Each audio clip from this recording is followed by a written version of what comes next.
Thanks so much for joining us. I'm Laureli Shimayo, and this is the MeWe Awakening panel for energizing body, mind, heart, and soul. We have events throughout the Northwest, including online. Let me go ahead and spotlight Sharon and the practitioners that are here and get us all up at the front. So there are 5 or 6 of us that will be here tonight answering questions. Oh, practitioners, if you don't have your video on, I can't spotlight you. I know there are more of you here.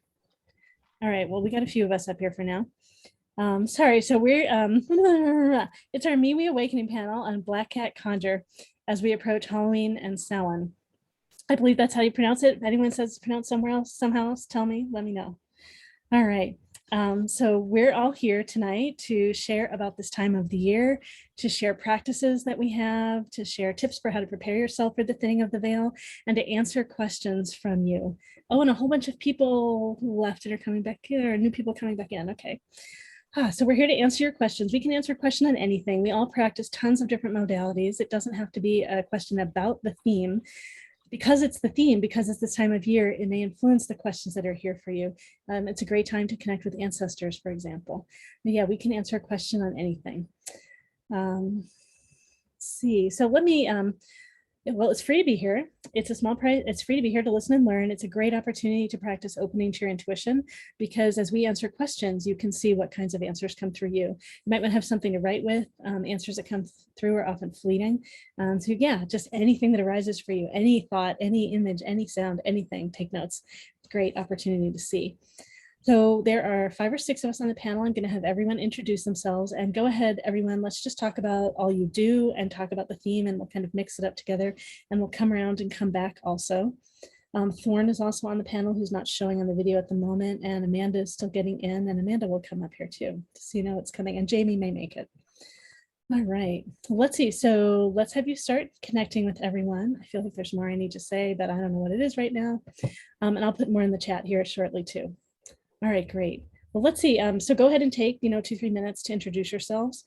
So let's go Susy and then Henry, and then we'll get Thorne up here and Amanda up here too. Cool. Thanks. Hey, everyone. Happy Samhain. My name is Susy Parker Goins. I am a channel, an energy healer, a guide. I look like I'm stepping into my mentor thing with an October 30th event, and I don't have the links with me, but it's on my website, bluelightninghealing.com. So channeling means I go into a light trance state and set myself aside so that energy that you work with comes through, and it presents itself in a physical manner, which makes it very accessible for you. Hopefully you feel safe with them and are able to connect with them in such a way that you can continue working with them. I'm also a Reiki master. I do energy healing, so I can do body scans and help you identify blockages in the body. And using breath work primarily, and also visualizations. We work together. I provide a sacred space in which you can work to do your shifting, to do your healing. Guides mean I'll take, what I learn, and share it with you. So what is shared in a session is yours to use too. I am so excited to be here. I've actually spent the last couple of 3 weeks working with those who have crossed over. In fact, I've got a little text thread, and sometimes somebody will ask, so I've got this person who needs help, and so we'll go and help people cross over. It's pretty exciting. It's eye-opening, and it makes one realize, it helps one to realize that there is so much more than what's in this three-dimensional arena that we're in right now. So I am very excited to be here and looking forward to hearing your questions. Thanks. Thanks so much, Susy. All right, go ahead, Henry, and then Amanda. All right. So, yes, so I am a life coach and tarotist. I do tarot readings, and a spiritual director. So I help people connect with the divine in an intimate and loving and nourishing way if that relationship isn't already there. And I help people very much identify what the meaning of their life is or their life purpose, and then, sort of define that, and then what are the steps to actually manifest it. And so I work with people along the way in that. And also people come to me just for a snapshot of their life. What do I need to know right now? Or they might have issues with their colleagues. Recently I had somebody who was in just about to lose their job because they couldn't work with a colleague. And so we worked on creating ways that they could be with that person that created peace and cooperation. So it's really, people come to me with anything. It's really for, not because I specialize so much, but because I really deal with it from a spiritual aspect. I'm mystic, so I have direct experiences of the divine. And so this comes into play. Is this also a time to talk about Samhain, Laureli? Yeah, feel free and talk about it now, and we'll kind of weave okay, around great. all the different things. Okay, great. So Samhain, which I thought was Samhain, don't blame me, is similar to Sankt Martinstag in Germany.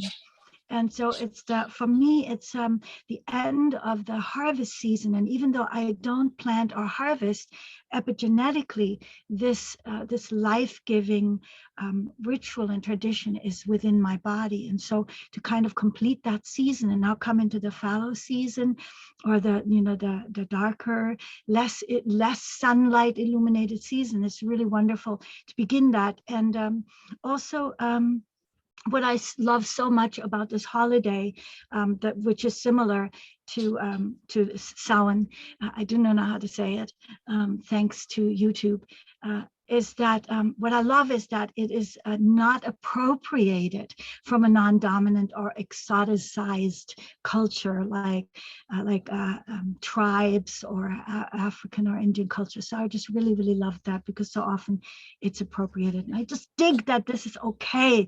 We can do this and be comfortable with it.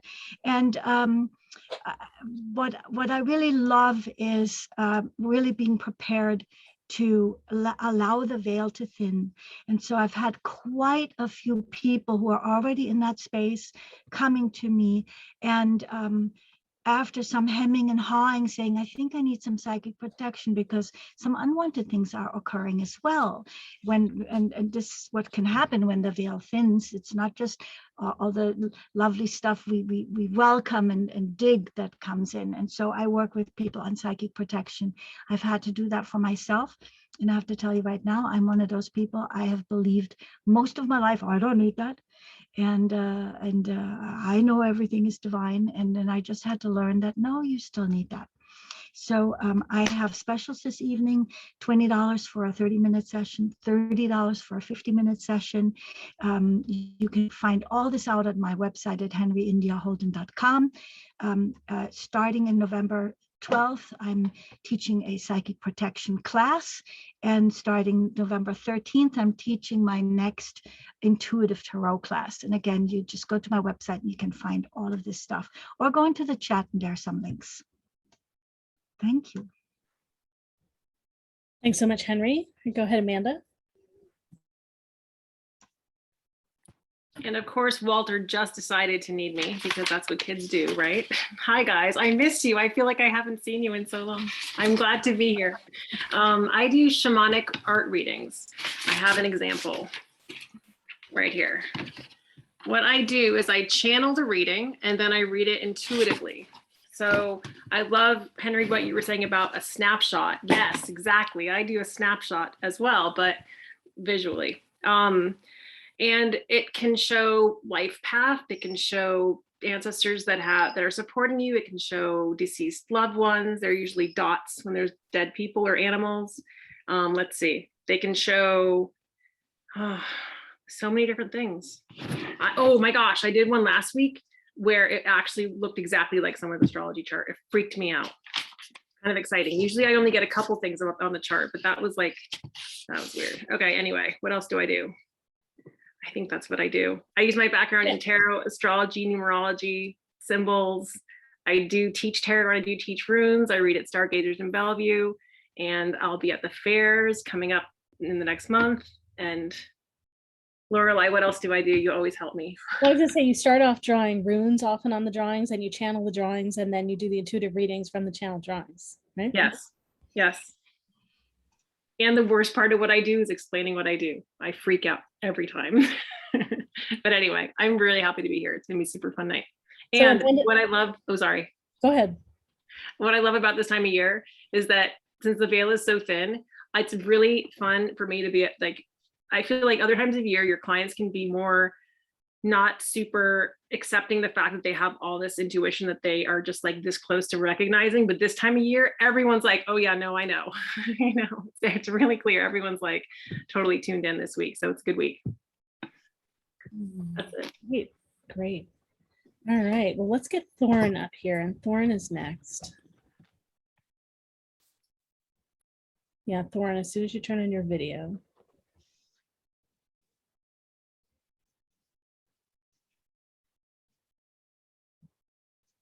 Ah, great.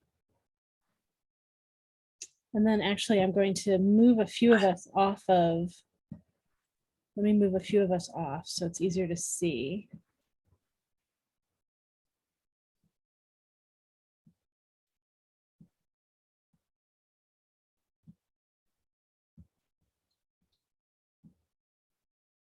All right. Hey, everyone. Have such a good night. I'm really excited to be here again, joining us again. And so happy to join with you with this discussion. So my name is Thorne. This is my name sign. And I'm in the United States. I'm in the Portland area in Oregon. And my pronouns are he and they.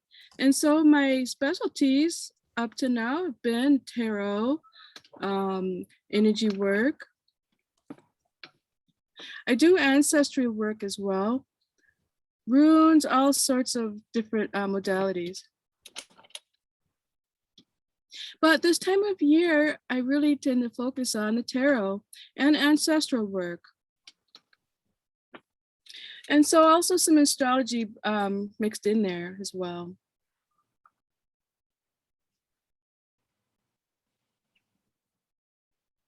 And so I connect with Samhain or Halloween. And so I'm of Scottish heritage. And so my grandfather, you know, I have this culture in my family. So this is actually quite close to my heart.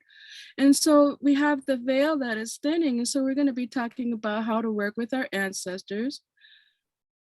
We talk about psychic type topics, protection and other things, you know, and how people struggle with that. And so, and also there's fairy work that's also involved in this. And so this time of year, really, you know, when the veil is quite thin, you know, the fairies are really more active. And so I really enjoy talking about that. So with black cats and, you know, different animals, we have bats, all manner of things kind of show up this time of year. And so I like to talk about that as well. And so I'm really looking forward to discussing these topics with you guys tonight. And so back to you. Thanks so much, Thorne. Let's get the rest of us up here. And you can switch interpreters too. When Okay. you have a great. moment or a lot. Yeah, that's right. And letting me know verbally when you're switching in case I don't notice is perfect. Great. Okay. And I need Amanda's drawing. Okay, here we go. All right, great. And I'm also on the panel. I'm Laureli Shimayo. I'm an intuitive eye reader and a body psychology coach, a matchmaker. I read your eyes, read your soul. I think that we all read each other's eyes all the time. You can get a sense of that if you think about when you meet someone with dark sunglasses, when you can't see their eyes, there's so much missing. And as soon as you see their eyes, there's so much there. So I interpret what I see with a set of archetypes that I call thrive types, archetypes for thriving. So I share about your soul and answer questions about your purpose, your path. We can look at your career path, and whether it's supporting and alignment with your purpose and expressing your purpose, whether the people that you work with really appreciate you and get you. You kind of know that, and I can help explain why and what to do about that. Sometimes it's to change how you interact with people. Sometimes might be to leave and go on a new step on your path. You want to start a business, I can help you see what parts are in alignment with your path, what you might want to hire others to do or partner with others to do. I can tell you about people in your life right now. If you show me photos of other people, it might be business partners or, manager, people that work for you, or a romantic relationship, your kids, all kinds of different things. And if you're looking to date, I can help you find a soulmate. We can look for someone that has eyes that are similar to yours. So I think that just like eyes are a window to the soul, they're also the window to our soulmates. I have a book on the 7 talents, which I was talking about earlier today in a meeting. So I'm actually remembering to talk about it and bring it up here. It's The Sweet Spot, Leveraging Your Talents and Leadership in Life. It's $10 on Kindle, $20 from Amazon. It's about one of the most important traits I read in your eyes. It's the 7 talents. I describe each person as having 3. So when you ask a question, I'm going to be looking at your eyes and thinking about your eyes and my answer. And I might tell you explicitly, like, what are some of the traits that I see? My eye readings are in some ways like a subset of all of I do of being awareness of kind of your experience here in your person. I also do body psychology, so looking at different ways things express through your body. So something as simple as like having a little itch when you talk about something gives me indications, or how you lean, or way you breathe as you're talking, the tonality of your words. There are all kinds of things that I notice and pay attention to. Not to make you paranoid. I can get paranoid about that myself too. And then the thing to do is make fun of, like, and yeah, but all of this is information. It's where our body is attempting to get us to pay attention, right? Our body is like, hey, soul, listen, there's something in here that, right, you want or you don't want, or you want to change something up, or hey, you feel excited about this, do something. So our body's giving us information all the time. And are we paying attention? Are we following that? And then also there are all sorts of ways that we can utilize our body to shift, to cut cords, to play and loosen, and to live the life that we want to live.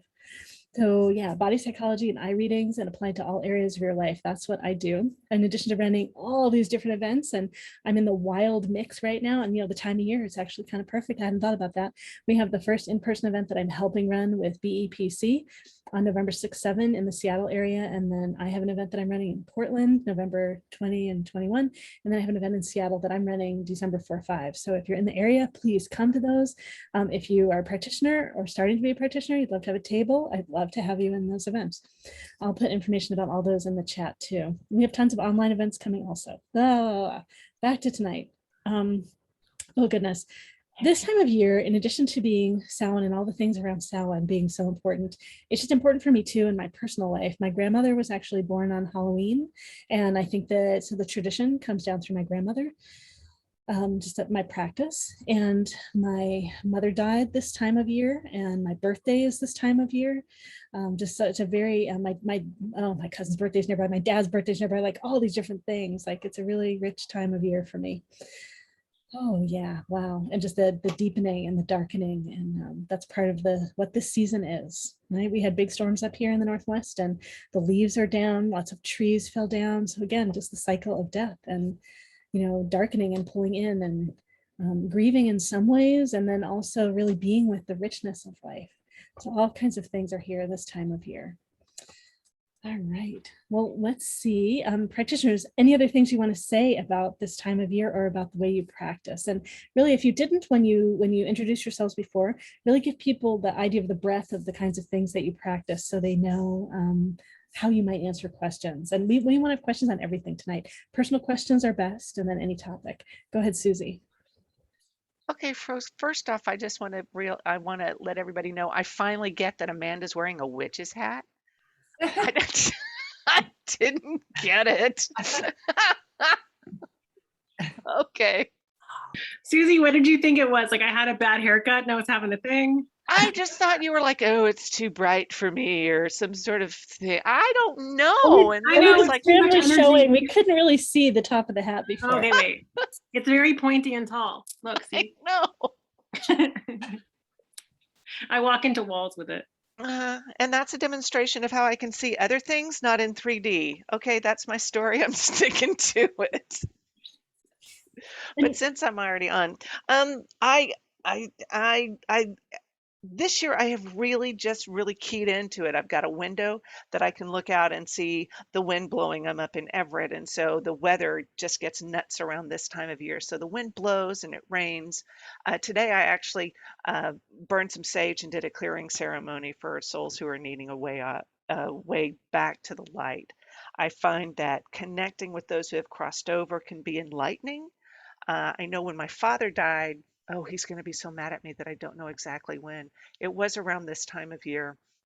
It was about 8 years ago, and it wasn't a great relationship, but I took this time, these 2 years after he passed, to really talk to him about it, and that opened me up to the possibilities.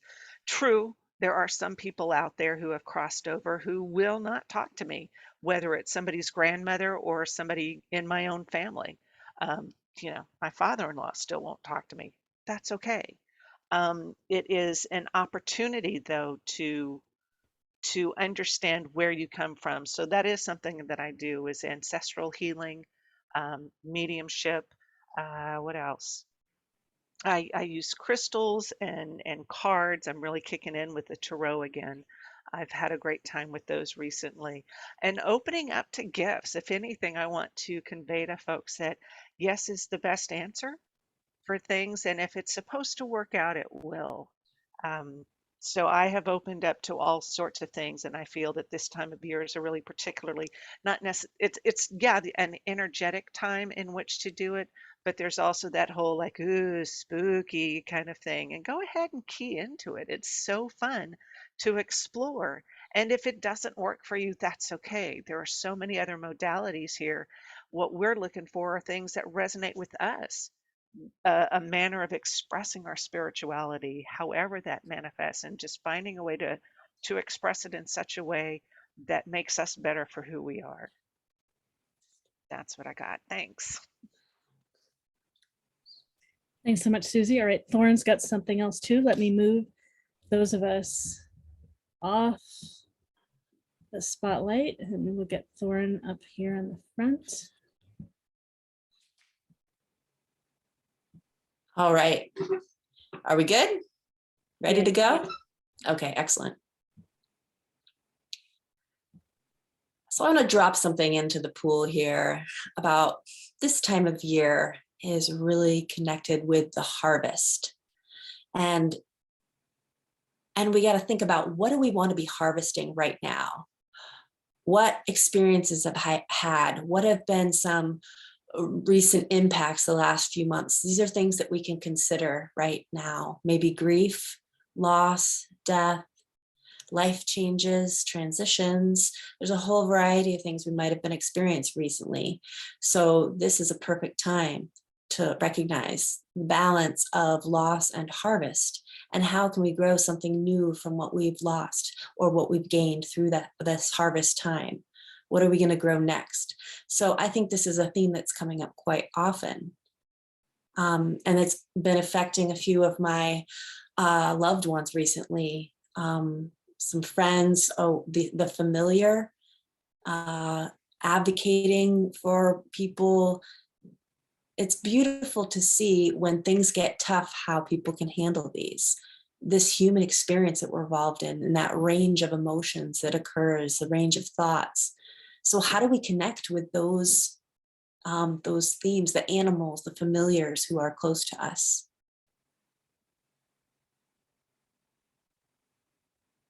Like, what is the purpose of life? What are our values? What does it mean to be here right now? Instead of thinking too far into the future and too far into the past, how can we really experience this moment right now? So that's one area I'm thinking of that I wanted to toss into the group.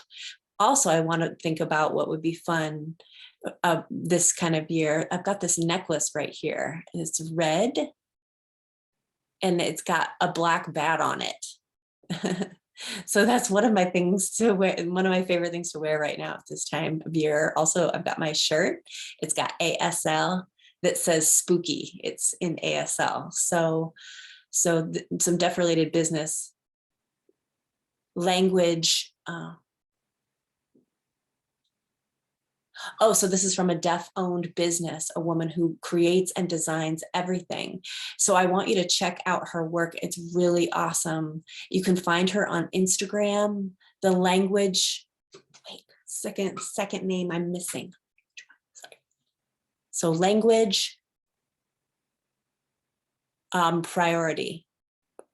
Yeah, Language Priority is the name of her business. So if you want to look that up, her name is Sarah, and it's super cool. So I just want to suggest that you take a look at some really cool ASL holiday clothings, holiday designs, ASL designs on her website. Also, for other people who are deaf and hard of hearing here, I'm really excited that you've joined in, and I'm looking forward to connecting with you more through this work. And anyway, that's it for me for right now. Back to you. Thank you so much, Thorne. And this reminds me, everyone, I've also got information in the chat about how you can make a donation to help pay for our interpreters. We have 2 interpreters here, and we don't make tons from your questions. We also do a bit of marketing and admin, and we do the extra stuff of having interpreters here because we want to have Thorne participate on the panel. So if everyone can help share in that, that would be really great. It helps us allow Thorne to come more and more and more. Thank you so much. All right, Henry's got something else to share. Go ahead, Henry. Thank you very much. Thank you so much, Grace, and thank you, Laureli, and thank you, Thorne. You know, you always bring really thoughtful things in. I really appreciate them. I appreciate you. So for me, the tarot card that relates to this moment, not to this season, but this moment when we get into this season, is the wheel. Because I don't have it with me. It's in the other room and I don't want to leave. So in the deck that I've been using by Joanna Powell Colbert, the Gaian Tarot, the wheel has the seasons. And that really speaks to me because I'm a summer person. Summer is what it's all about. When I lived in Florida, where it was almost always summer, I loved that part. I didn't love so much some of what was else going on there, but I loved that. And so the last few years, the more I'm getting into this work and the more I allow myself to be spiritually guided, the more I'm embracing things. And I'm talking about this because I think this is true for all of us. Each of us probably, maybe not each of us, can't speak for everyone, but a lot of us have a favorite season. And then so what we may not be noticing, what I certainly noticed but didn't do anything about, is that I was resisting the other seasons. Like fall was, it's no longer summer and it'll soon be winter. And then winter was, oh, it's going to be so long before it's going to be summer again. And then spring was, well, it's almost summer, but it's not summer yet. So, and in the last few years, like maybe 5 years, there's so many more seasons than in Florida. I've really gotten into embracing the seasons. And this is the first year where I'm really, probably because I'm working so much teaching the tarot, I'm so constantly present to it every day. I'm really embracing that this is a turning, a shifting, and what does this shift contribute to us? So for me in particular, my familiar, so as a hedge witch, I have my familiar, which is like my guide and my companion, my little Kiki, a little poodle, passed away in June, and I've been missing her and all of that, and it's so strong, especially today as I was getting ready for this session, so strong, this like allowing her to move on and not holding on to her with my I miss you. And I'm noticing that the more I'm letting go and allowing her to move on to the next place, that whatever she's doing, the more my other little dog, Annabelle, that you saw, is stepping into the role that she has left behind. And I never expected that because she's little Miss Independent. And so she's like saying, I can be your familiar. And right now I feel the veil is so thin that I can hear this. And yesterday when we were on a practice panel, one of the wonderful new practitioners who was practicing their psychic gifts, actually Kiki came through and said, I'm just sending you a lot of love. And that is spot on, Kiki. That's exactly what she would say. And she wouldn't say anything else because she's all about that. So what I'm saying is I invite us all to take advantage of the thinned veil, take advantage of, like we're always aware of the greater divine reality, but we may not be aware that we're aware. And so this would be a wonderful time for us to like listen and open our hearts and going, what can I see that is now revealing itself more so than ever, and embrace this time. You know, when it's darker, somehow there's certain things you can see better. And so that's how I feel that some things we can see better. Thank you. Thank you, Henry. And if no one has said veil, what veil is, it's sort of the layer between the spirit world and this physical plane world. And so the veil is thin now, so the contact is easier, more open. The signals are louder if you're listening. Interpreters are changing now. Great, thank you. Great. And I'm going to have Amanda share in a moment, just a couple more things. Let's see, I put I mentioned in the chat, we generally only have the practitioners raise their hand, so I know who's ready to speak and who's ready to answer questions. And we generally don't have other people ask questions. If you have a question about how things work, it's better if you put that in chat. If you want to ask a question, we request that you pay before you ask questions. And let me know in the chat that you've paid, and then I'll get you in line. I know we've got one person in line right now. There was one other practitioner I was really hoping would make it tonight, and she hasn't been feeling well, so I don't think she's coming. It's Jamie Alascia, the Shift Witch, Holy Shift Your Life. She does intuitive moon card readings, and I just want us all just to send healing energy to her. I hope she is feeling better and comes soon. I'll just say, and Big Rob, so you can hear me. If you could put your question in the chat, that would be great. I'm not sure why you've got your hand raised, but oh, if you want to pay, let me go ahead. Someone else is asking about that too. Paganism, oh, okay, great. So someone want to speak to paganism a bit? I know, I just wish Jamie were here. I say I know a little bit of paganism and Wicca and things like that, but it's sort of like a general flow in my life. I don't have a specific practice or anything. But yeah, this holiday is so connected to Thorne, maybe would be the best person. It's my guess. Unless someone else wants to jump in. Thorne, let's see, I'm going to prompt Thorne and see if Thorne is available right now. Oh yeah, okay, great. Are you possibly able to speak to paganism? Someone is asking about that specifically.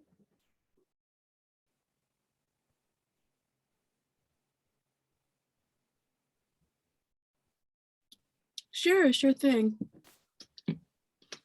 And let's see, let me pull this person up because they can ask a general question too. That would be fine. That would be okay for me. Oh, Big Rob, did you want to unmute and just say specifically what kind of question you have?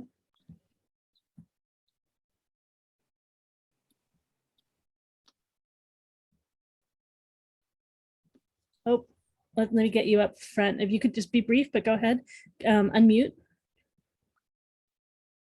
You're muted. Region. Okay, great. I'm trying to get into my roots of my paganism. Don't know where or how to do it here in southern Wisconsin. Okay, great. Does that make sense, Thorne? Yes, it does. Yeah, I understand. And so often when we don't know, for instance, where to start, that feeling is coming, that feeling, so you just kind of don't know where that starts. How do you address that? And so, I might go to the library first. The first thing right off, I would go to the library and I would search for books specific to that topic of paganism. And then, there's a lot of different, writings, a lot of different articles and people sharing their experiences, and they talk about their path and their self-discovery along those lines. And so different things connected to the earth. There's so many, lots of ancestry work too. And so to kind of incorporate that. So what I would suggest for you to do first off is to find some books on that topic, paganism, first off, and then what you connect with emotionally. So, there's such a wide variety of books on that topic. And so you can check out different authors. Let's see. Because I can't connect with Christianity at all. Oh, so Scott Cunningham has a lot of information about that. And so he's a really good author to start that research on that topic. All right, thank you. So all of these are, will support each other in helping you find this information that you seek. And so if you really want to dive deeply into that, and so you just need to let yourself be just allow yourself to, follow your curiosity and, intuitively find the topics that really attract your attention. So if you're really, you follow what your body's telling you, what your energy is telling you, and you're going to really find a resonance in specific topics as you research that. And so, for instance, with trees, so why am I kind of attracted to this tree, or what does this tree have to tell me? And so you pay attention to natural prompts like that. And so then there's your community. You might really feel connected to a specific town, a specific building, a specific type of food. So you can just really be playful with this whole thing. And so if you have ancestry, maybe you don't know, I mean, maybe that, energy is stemming from that. And so what I really suggest for you to do first off is kind of, first off, establish some protection for yourself, some energetic protection. You really want to make sure that you're safe first. And then, for instance, that, kind of a protective energy bubble. And then you can delve into these topics. You might create a salt circle, you can be in the middle. That would be some protection for you as well. You can call on your energy. So it's really important to stay safe. And so you don't want, uninvited energies to join with you here. And so if you call ancestors, you can call on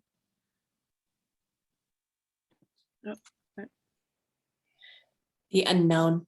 the unknown. Okay, thank you.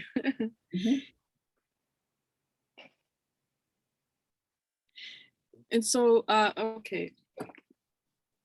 And so you want to, be specific who you want to connect with, and perhaps they will show up. Their energy would come with you. You might have a familiar scent connected with that ancestor, or you might have you might feel hungry, or you might have some kind of sudden connection to food. And so that's another way, that you can connect with your ancestors.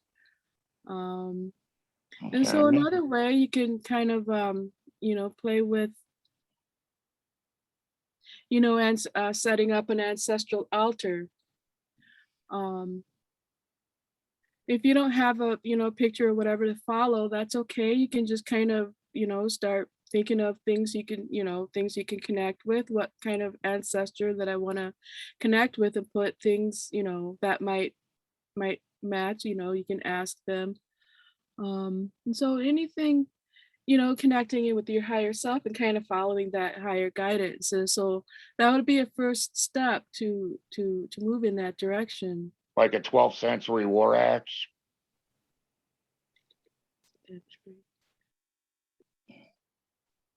Oh, 12th century war axe.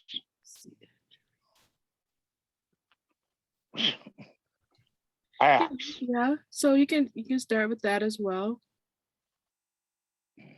If you have that, you can definitely set that on your altar. If you even if you have a picture, you can use a picture. So you can just start playing around with different things, following your intuition, and seeing what really fits in, intuitively with your ancestors, and you can put that on there. And if it feels good, and then it's, that's a good way to so anyway, so just take a minute, feel into it, and just play with it. And like taking the temperature, checking in with your intuition, and just kind of following that process, picking up things that you can use. And another way I would suggest, just Thorne, if we can, I don't interrupt, but just Thorne, if you can pull your answer to a close soon. I want to have others share a little bit, and this was a general question. Sure. Okay, sure, no problem. And so I just wanted to summarize. So first off, go to the library, do some research. you know, your war axe there, you can use that. And so you want to, you know, find a community on the internet. You can, you know, meet them in person or a coffee shop or something like that, however safe for you during pandemic times. And so these are 3 ways for you to start, you know, to take those steps. And so I'm hoping that helps you a little bit. Yes, it has. Thank you. Great. And I put a number of links in the chat also. I just did some basic web searching and gave you some Okay. examples. And then there are a few of the other practitioners that want to share a few things too. And it's a great question for everyone. I took a class actually at Naropa when I was first interested in paganism and Wicca. And there's there are other universities that have classes and things like that now too. Oh, fantastic. Thank you. Yeah, you're welcome. Okay, practitioners. And if you want to share something else too, go ahead, share just a little bit. Let's just be brief. Oh, go ahead, Amanda. I think someone else had their hand up too, but. I'm gonna have my hand up and down and up and down. I was like, wait, I'm gonna say something. Wait, and now I forgot. Okay, but I have to tell you, I got very into probably understanding my spirituality through using the runes, and I've spent so many hours with these little symbols. Oh, my hat. Okay, wait, the hat's got to make a connection to them in paganism. Make it literal for him. Well, because runes are what are the ancient Germanic symbols that turned into the alphabet thousands of years ago, and they were used by Vikings and other Norse people and Norse people. I'm like, wow, really having articulation issues today. Okay, they were used a long time ago, and they are connected with paganism. Like pagans use runes in their work for, you know, rune casting, and also like really just thinking about, oh look, I pulled Suilo, and that has to do with clarity. So that's a good sign that like spend some time with the runes. I think they'll really get you around the right path. And then when you're working with the runes, it's really not only working with what the actual symbols mean, but really getting into Norse mythology. And I feel like the more you learn about the symbols and the more you learn about the culture, you're going to start remembering things on your own. Like you're just going to remember stuff, I feel like. Okay. It'll come together for you, and it's going to feel like, I feel like you're going to feel really good about it. I like that. Thank you. Sure. Yeah, I'll help quite a bit. Thank you very much. And go ahead, Susie. And just so everyone knows, Henry's house ran out of electricity, and that's where they are. Their phone doesn't have much charge, so they're just not on at the moment. And I'll see if there's another phone they can get on. Go ahead, Susie. Okay, Big Rob, I don't want to like throw all kinds of information. I'm going to give you some general. Paganism is not the same as Wicca. Wicca is like a subsidiary of it. So like Yes. Christianity is not the end all and be all. There's Protestant, Lutheran, and stuff like that. So paganism as a general thing is based in the agrarian societies. So the farmers. Okay, so what I would, my thought is I started looking first at the seasons and connecting with the earth. And you are not the only person. You're not, I don't like the way that sounds, but there are many people who have not identified with Christianity. I grew up Catholic, and I was over it, and soon into my 20s, and so it's not a bad thing. I'm glad you're realizing you don't connect with Christianity, but you also recognize that there is more. And that was when I left Catholicism, was when I realized how constricting it was for me and for what I do. So look to the earth, and you're going to find your ancestors, you're going to find your heart, and you're going to find your center there. And that's, yeah, that's what I'm going to end. Thank you. Great. Yes. Thanks so much for asking. It seemed like just a great general question to talk about right now. Interpreters are going to switch. All right, there we go. All right.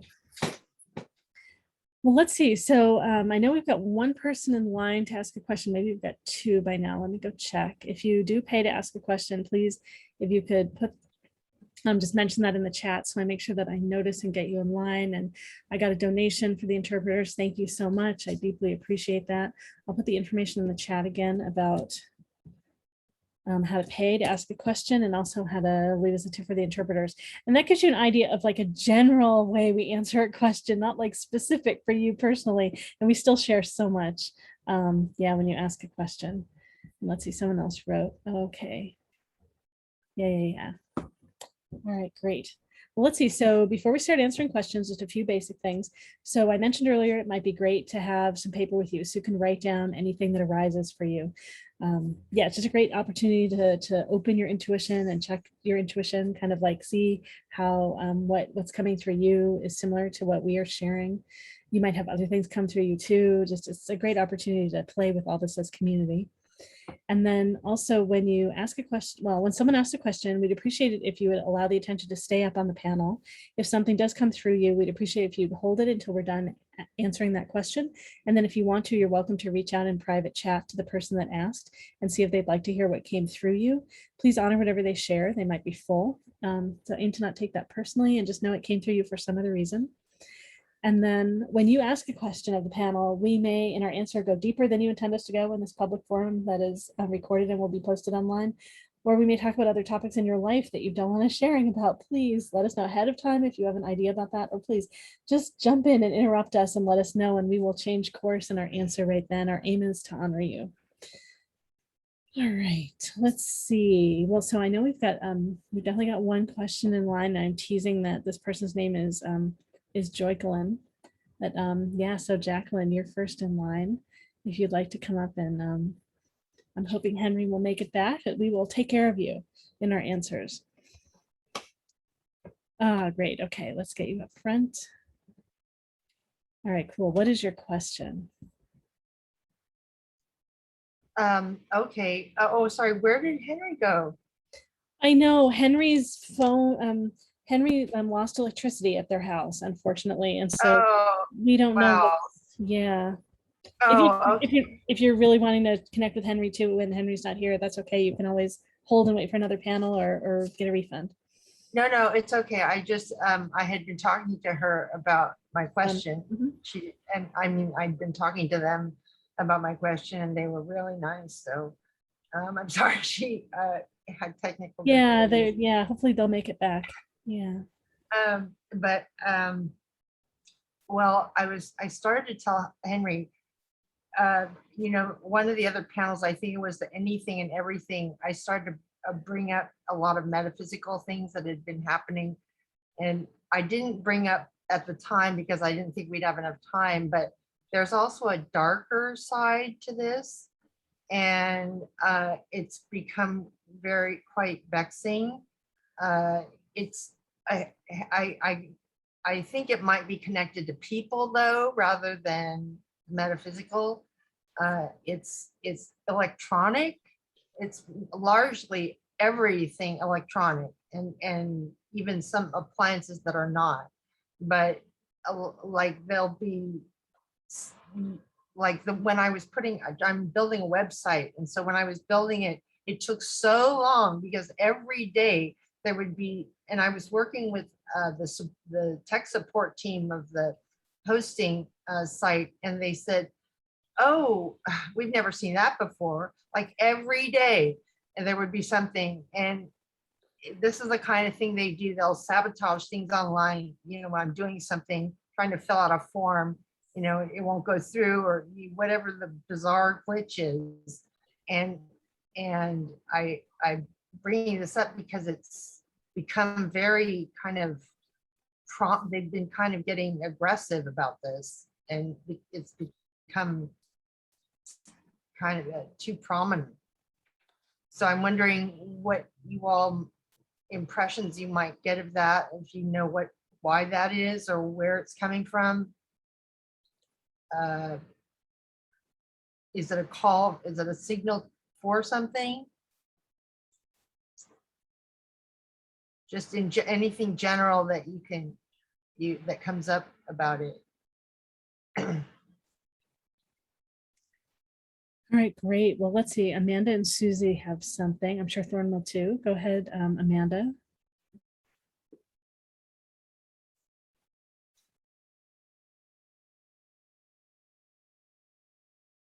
We are muted. We can't hear you. Wow, I am like rusty as heck. I started to draw, but then I was listening to your question, and I feel like I can answer it maybe not even with a picture.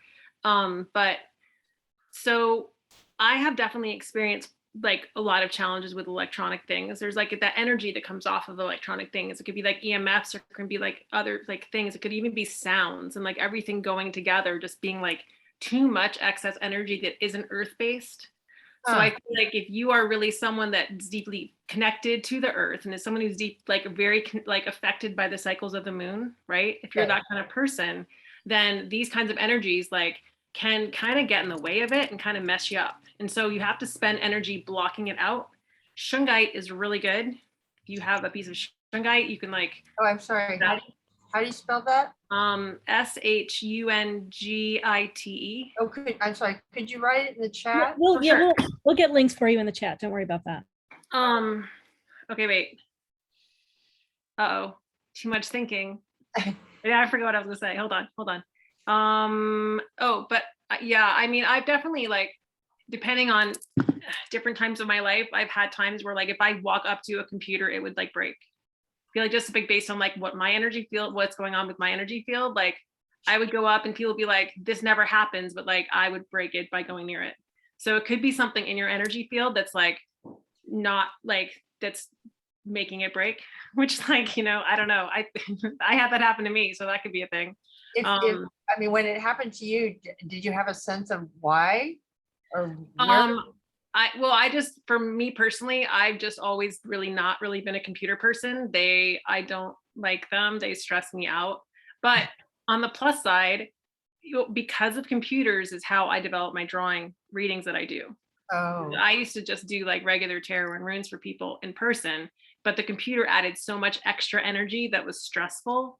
So see it that way, right? See it as like, my environment is adding stressful energy, and that can help you actually access intuitive gifts better, because when you're under like more vibration, more stress around you, like that can actually help you flip it and then access other things. Yeah,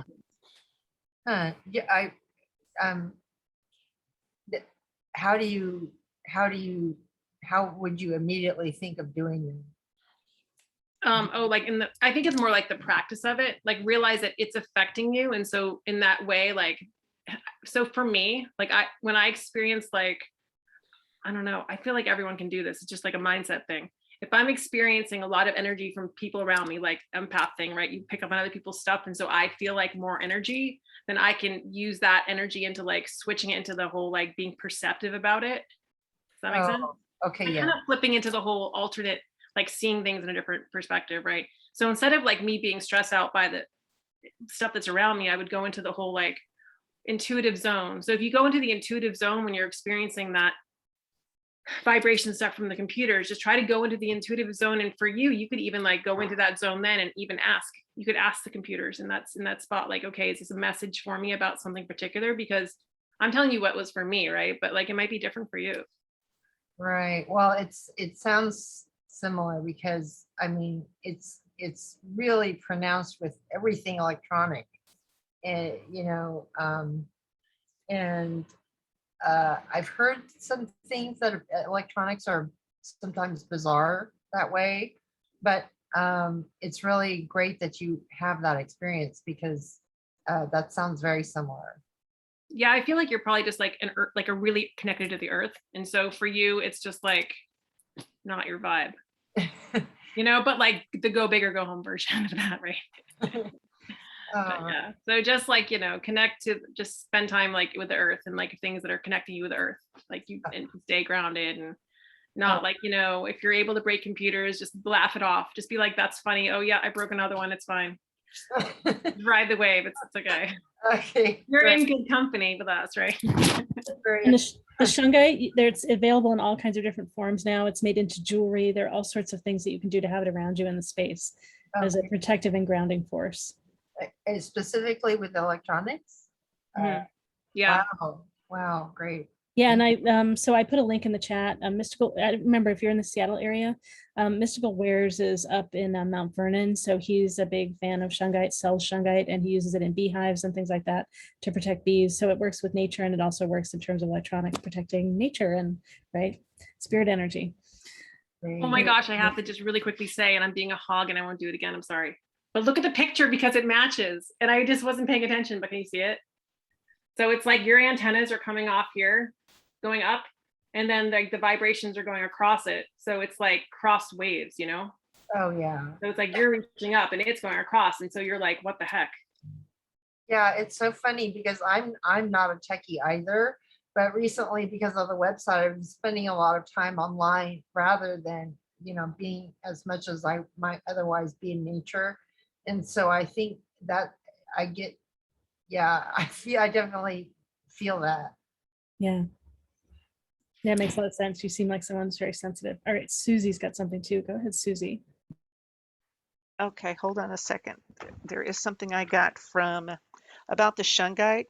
This is a sticker I have that I got from Derek, from the guy at Mystical Wares. And I have this sticker that's got Shungite and silver in it. And it's, can I bring it up closer there? And you can get it from Derek. And this is not sponsored to push Derek, but he really does know a lot about Shungite. And I've got it on my laptop. I've made everybody in my family put it on their phones and all that. So speaking to Shungite there, I've got that. I know so going back to the original start of my answer is you have been around for the last, decade or so. And so, there is a great big shift in our paradigm. Things are coming out that we all were taught that were not a big deal, but now we realize just how impactful everything is. That is releasing an amazing amount of energy. And as we as a collective become more aware of what we need to correct in order to balance the energies between everybody, then we're raising our frequency.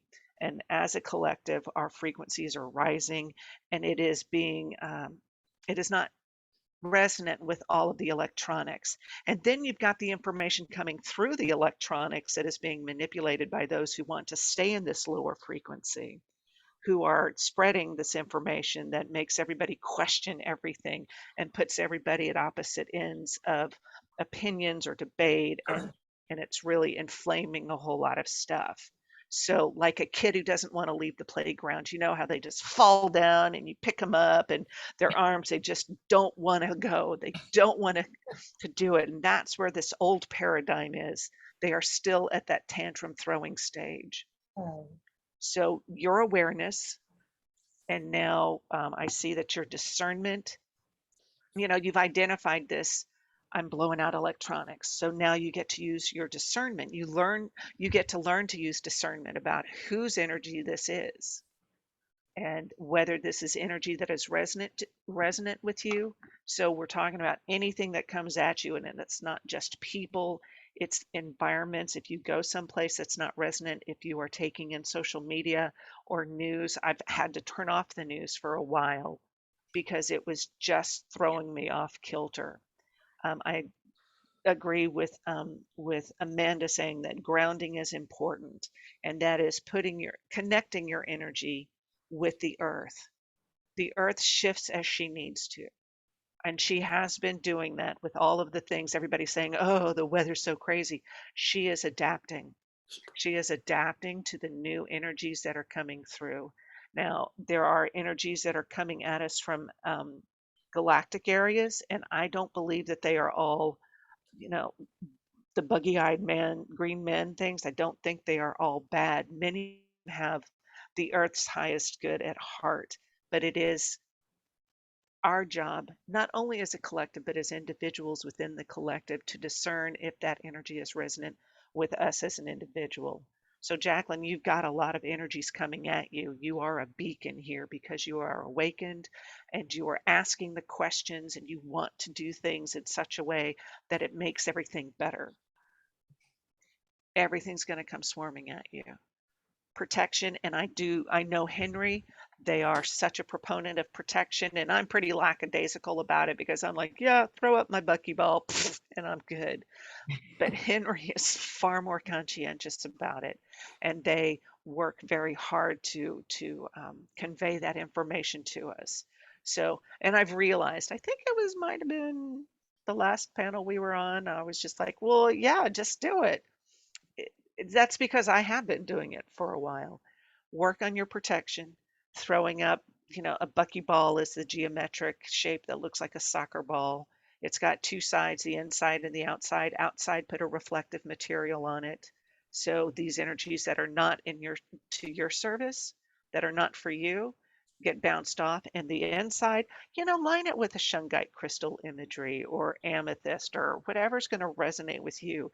So you have, oh, I'm getting chills now. Woohoo! So you have that that reinforcement because it's on the inside of the buckyball, it's going to reflect back to you as opposed to the mirror materials that reflects other energies out away from you. Does that make sense? Yes. Okay, so that's that's the kind of protection I use. Susie, I have a question about that. Yeah. I keep seeing, Jacqueline, I don't know if you're working on a laptop, but I keep seeing her laptop in there. And so would you actually have anything else in the buckyball besides Jacqueline? You can have whatever you want in there.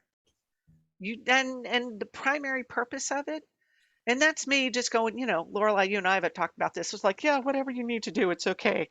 But you are putting in there those things that are going to resonate with you.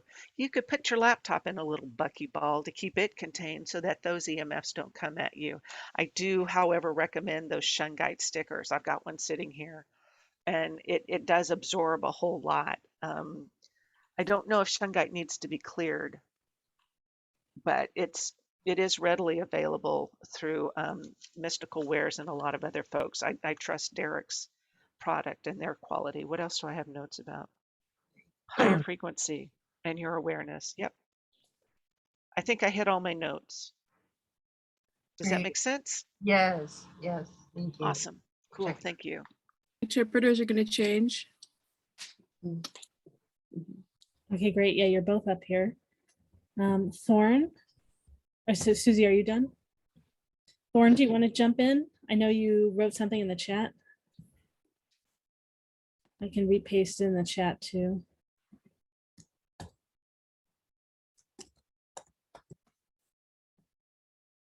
Yes, Thorne, if you want to come on, I'll start moving people out of the spotlight in case that works.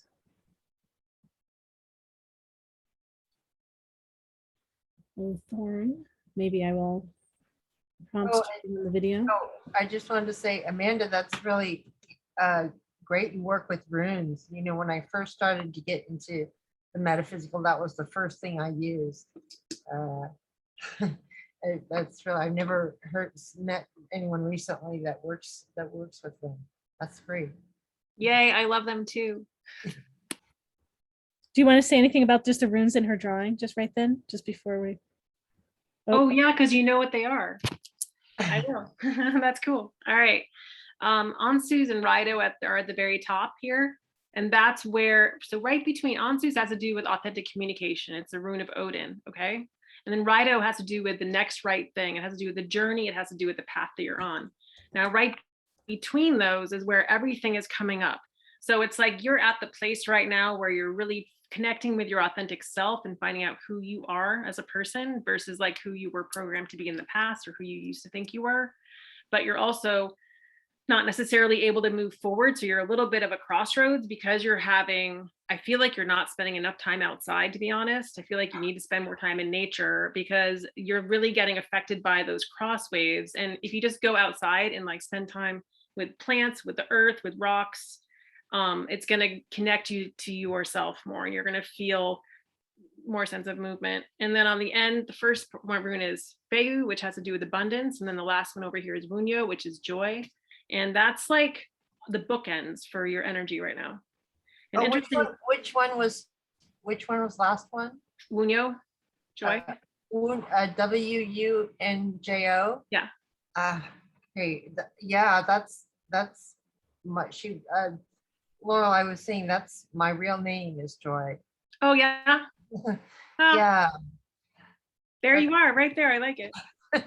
Great. So Yeah. I'm sorry, what were you saying? Well, those two runes are kind of like bookends for your energy. So I really saw your energy, like the whole thing represents your energy, but where all the letters are have to do with like daily reality and really concrete things in terms of moving forward. As far as like things outside your control, like really stressful things and then spiritual things, like those are all like one big yellow energy. So it's like you're not really focused on one or healing from one specific thing that's happened. It's more like one big blur now. And I feel like the blur of the things that have happened to you, plus the blur of the things that you've worked on spiritually, are all like an energetic like combination supporting the work that you're doing now. And it's yellow. So it's like yellow, like solar plexus has to do with stepping into your power. So stepping into your power, and there's people talking behind me, I'm sorry. Stepping into your power, and then that's gonna, okay, I forgot what I was saying. I was thrown off. But I had it for a second and now, okay. But does that make sense? Did you catch it before I was? Oh, yeah, no, you were saying about it being about the solar plexus and yellow energy. So did you do work to heal your solar plexus? I feel like you did. Yes, just recently too. Yeah, good job. Thank Oh, yeah. So, I mean, you're doing a really good job. Like you're on the right track. See, look, you did work and it shows up right away, right? you. That's amazing. good Thank job. you. Sure. Thanks, Amanda, for jumping in. Thorne, sorry for the delay. You're up.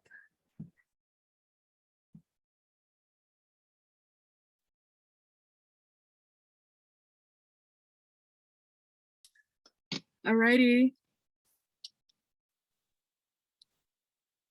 And so the journey that you were on, I just have to say, wow. I mean, I'm really kind of touched by that. And so with the technology and so Joy, so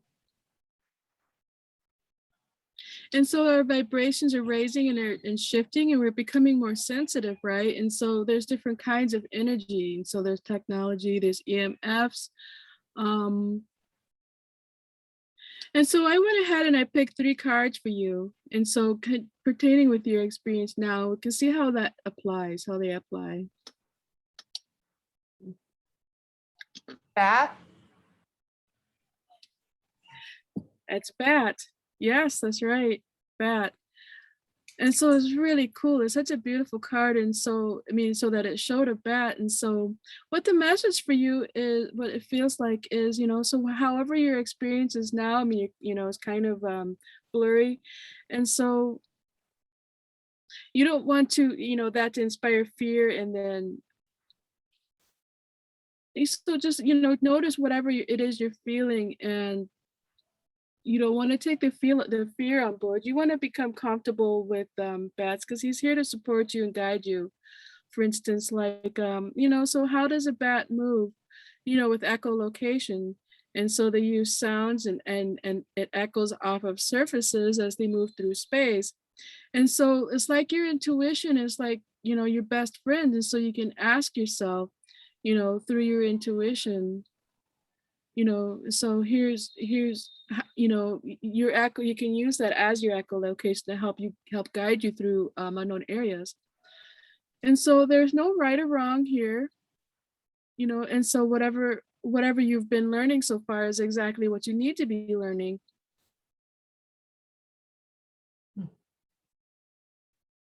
And so, they say that, you have to, it has to be this way, it has to be that way, this way's wrong, this way's not wrong, whatever. And so that's not a thing to help us. It doesn't help us at all. And so what's really important is for you to cast aside any, preconceived things like that. And so just know that everything is fine. And so anyway, the point of the bat is I really feel like it's, it could be a really good friend to you, a supporting thing for you. And so here's the other card I pulled for you. And this is the key.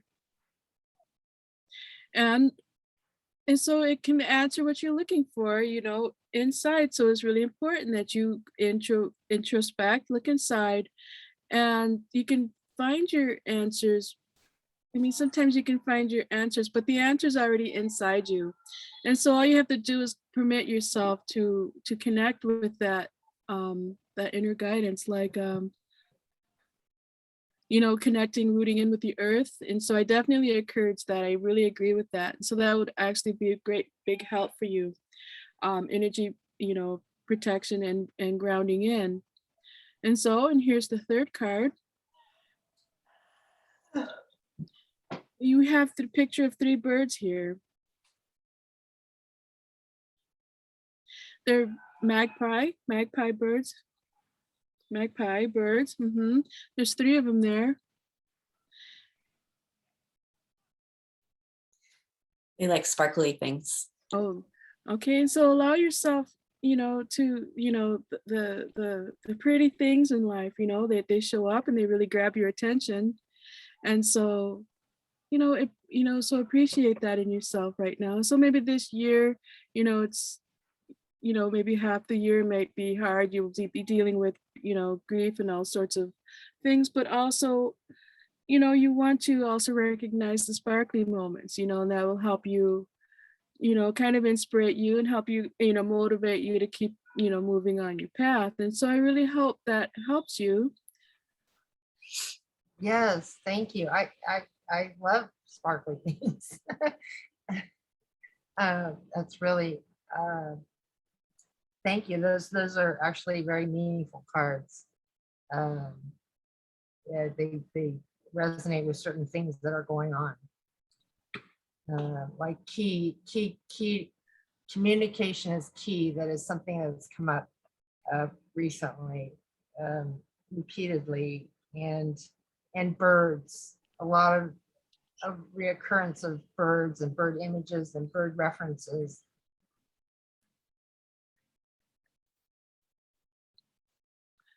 Awesome. So continue, just keep following that process, and allow that whole thing to open up for you, and you will start to, continue to notice and recognize things like that. Great. Thank you. Thank you very much. You're welcome. All right, thank you. I've got a text from Henry also. Oh, I want to say, that's a typical example of what they do. Like her getting booted electronically. That is something that is exactly the kind. Yeah. So right here, you're going to claim that you got the electricity off at Henry's house. Right, you. Oh my God. It's really widespread. I actually, that's really funny. I'm sorry, what did Henry say? Yeah, so let me read to you what Henry wrote. And then I just want to mention to Megan, I've got a note in the chat to you. If you can look at the note in the chat, your transaction on PayPal went through as a bill, not a payment. So if you could I canceled it. If you could redo that, that would be great. And we've got another person in line too after that. All right, Henry said, and mentioned that, yeah, you had been connecting about that before. Blessing, Jacqueline. A good thing to do is to go to the interwebs and see what your ancestors were doing. I, as a European, burn Angelica root and St. John's wort. Oh, to see what okay, so for your particular like ancestors in terms of where your family is from, look and see what those people did in terms of protection. So do the things that are following your ancestors. Okay. And they gave examples. Yeah, so because Henry's family is German, so European. So Henry burns Angelica root and St. John's wort. So you want to look and see at what the traditions are of your ancestors. Oh, I see. Okay, great. Great. And you can search the question as relates to your ancestral region to see what kind of herbs and rituals are associated with protection. Connecting to ancestral rituals is important because that epigenetically in your genes and your cells would. So Henry's proposing that would be in your epigenetics and in your cells more, so that your physical system is more likely to respond to doing what's in the history. So not only will you do a protection ritual, but you will tap into the larger universal pattern of that ritual when it is more power and energy. So just because you're tapping into that ritual, so doing something that has all that history, I guess, that you're tapping into a larger sphere of protection. An important aspect is to make your protection ritual for your protection rather than against something you want to protect yourself from.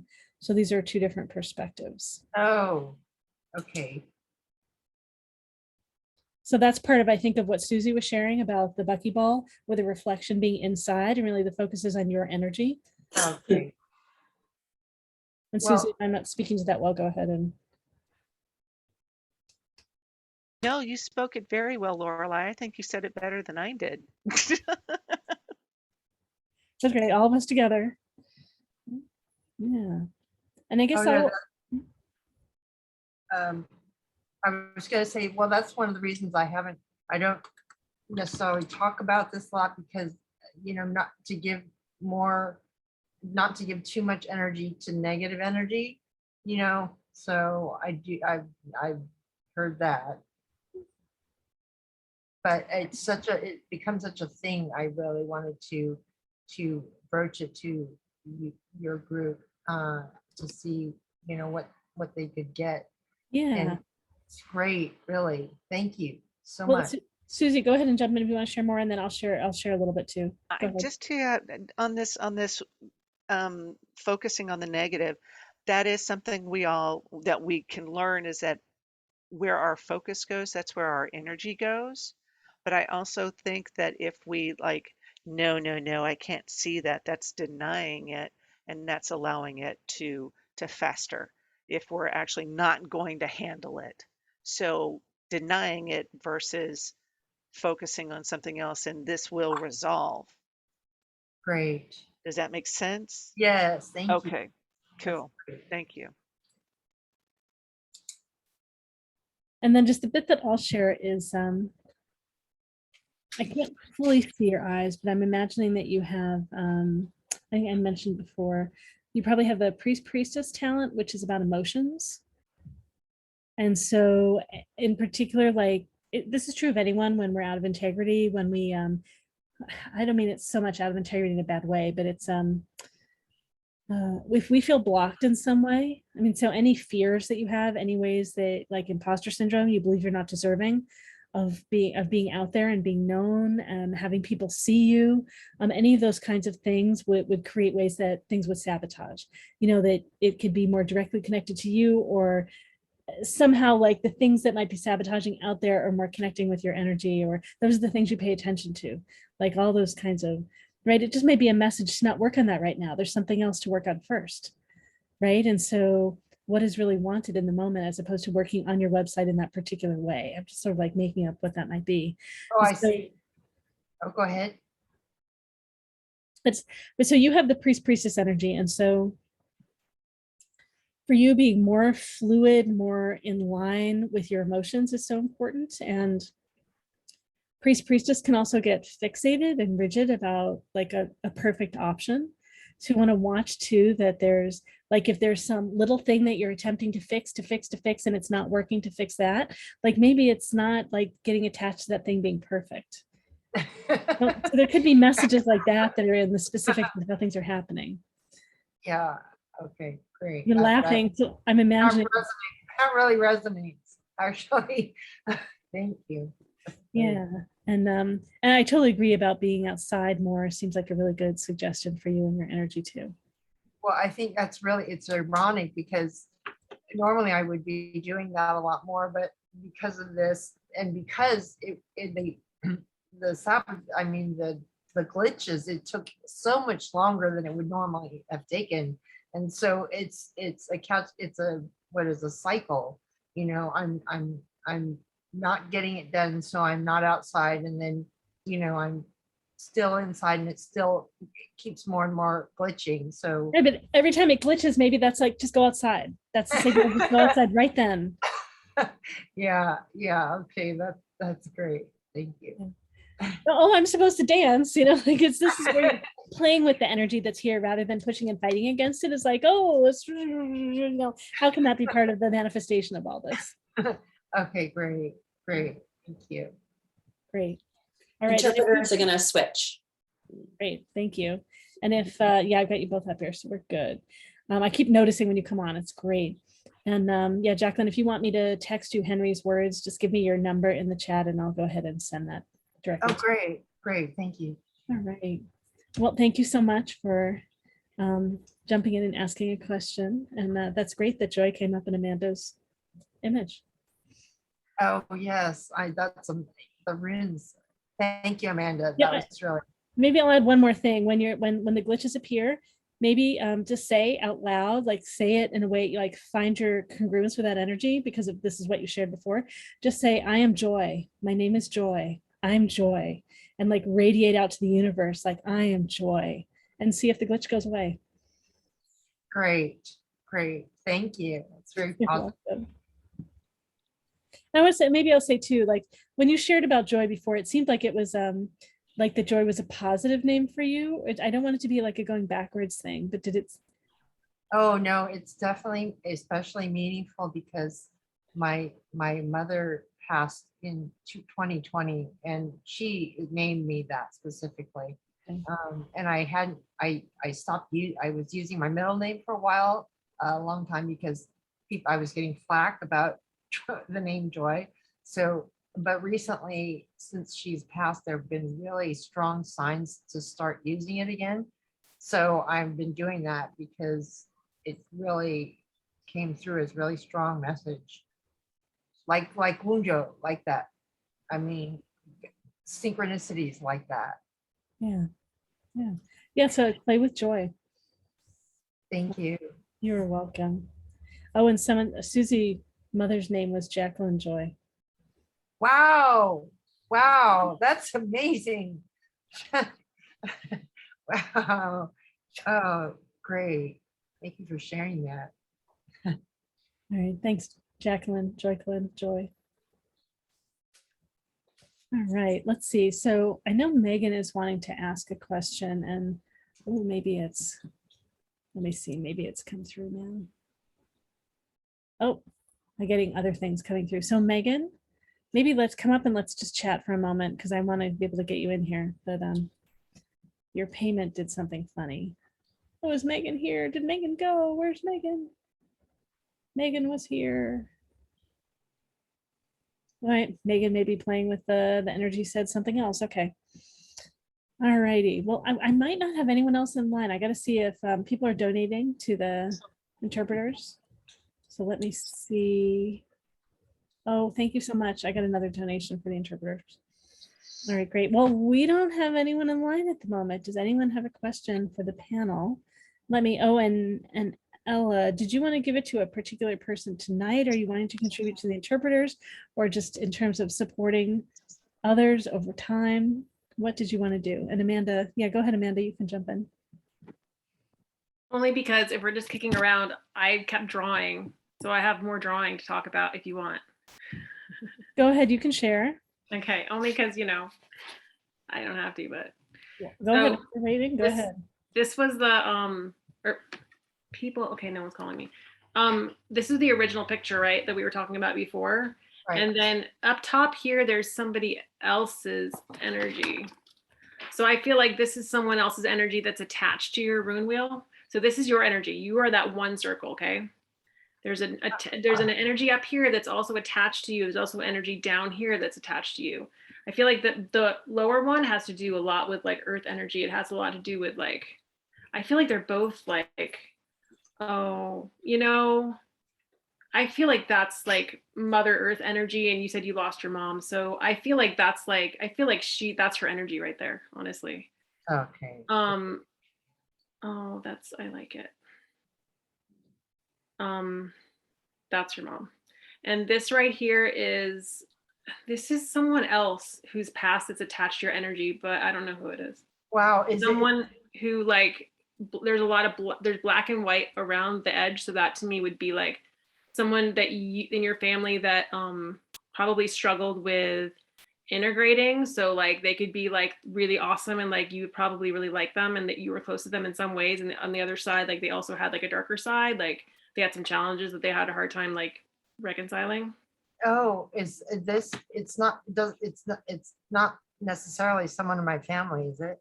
Well, it's a person whose past is connected to you. I guess it doesn't have to be in your family, but like they're very connected to your energy. So it's bizarre because this part of the metaphysical things that have been happening is the sense. I mentioned this last time, this sensation at the heart chakra, like that I'm feeling every day, and it also seems to be connected to someone in particular, and there are a lot of really synchronicities with this person, and they feel it too, but it's just that's really interesting that you came up with that. Yeah, I don't know, it's curious, but that's what I figured, since I was still drawing. Does it say how it's linked? How it's linked. I was trying to connect it and I saw it being connecting, but I also see the connection as being like kind of like wobbly-ish. So like sometimes it would be going right towards, this is where Gabo is. So this has to do with relationship. So that is kind of as a vibe of like the opposite sex. So like, oh, this Gabo. is definitely not a girl. This is definitely male energy. Yeah, I don't know. That's something that different genderization is something that's come up a lot too. But I'm sorry, you said Gabo? Yeah, well, and I'll say too, masculine energy, right? So I guess it's not, I get so confused with all the words for these things. So masculine energy, so it doesn't necessarily have to be like, right. Yeah, you know what I'm saying? Yes. Right. And it goes right to Gabo, and Gabo is the rune that's connected with gift and relationship. Oh. And oh gosh, I hate this word terminology, but this does resonate of twin flame a little bit. Oh gosh, no, that's the thing. I know, I'm sorry, I didn't want to say that. No, it's really, but it's kind of feeling like it. It has come up. This is the link that this has looked like, and so I only heard of it in this context, because of this person and because of things that have happened and the synchronicities, but that is what it has seemed like a lot. Yeah. So that's amazing. Thank you. Sure. I like your mom down here. She makes me really happy. She is, she is amazing. Amazing. I miss her. Oh, thank you for sharing that very much.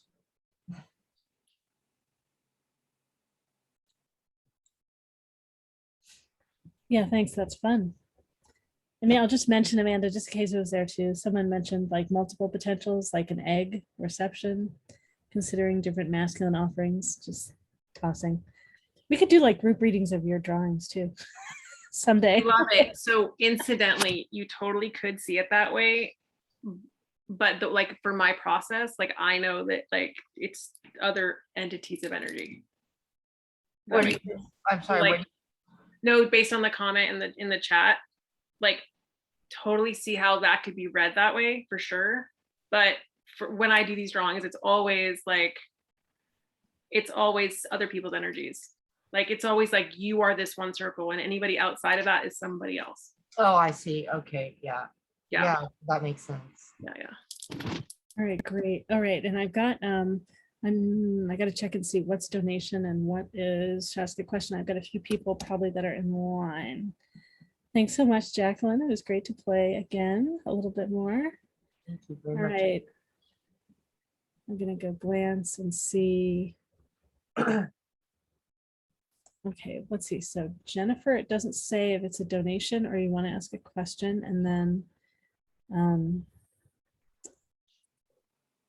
the next one, Kay Hood, Kimberly, maybe. Let's see, yours is, it doesn't say either if you want to ask a question or if it's a donation. I think at least Woody wants to ask a question. So let's see. So I think, and I think Daniel's a donation. Thank you so much. Yeah. Yeah, it's a donation. Okay, thank you. I wasn't sure how to pronounce it. Great. Thank you for jumping in. And so Jennifer, I think. Do you want to come up to the front? Sure. Thank you. turn on your video and it'll, We're Okay. gonna switch interpreters too. okay, great. Okay. All right, here we go, Jen. All right, great. Hi, Jen, what is your question? What is blocking me from abundance? All right, a nice basic question.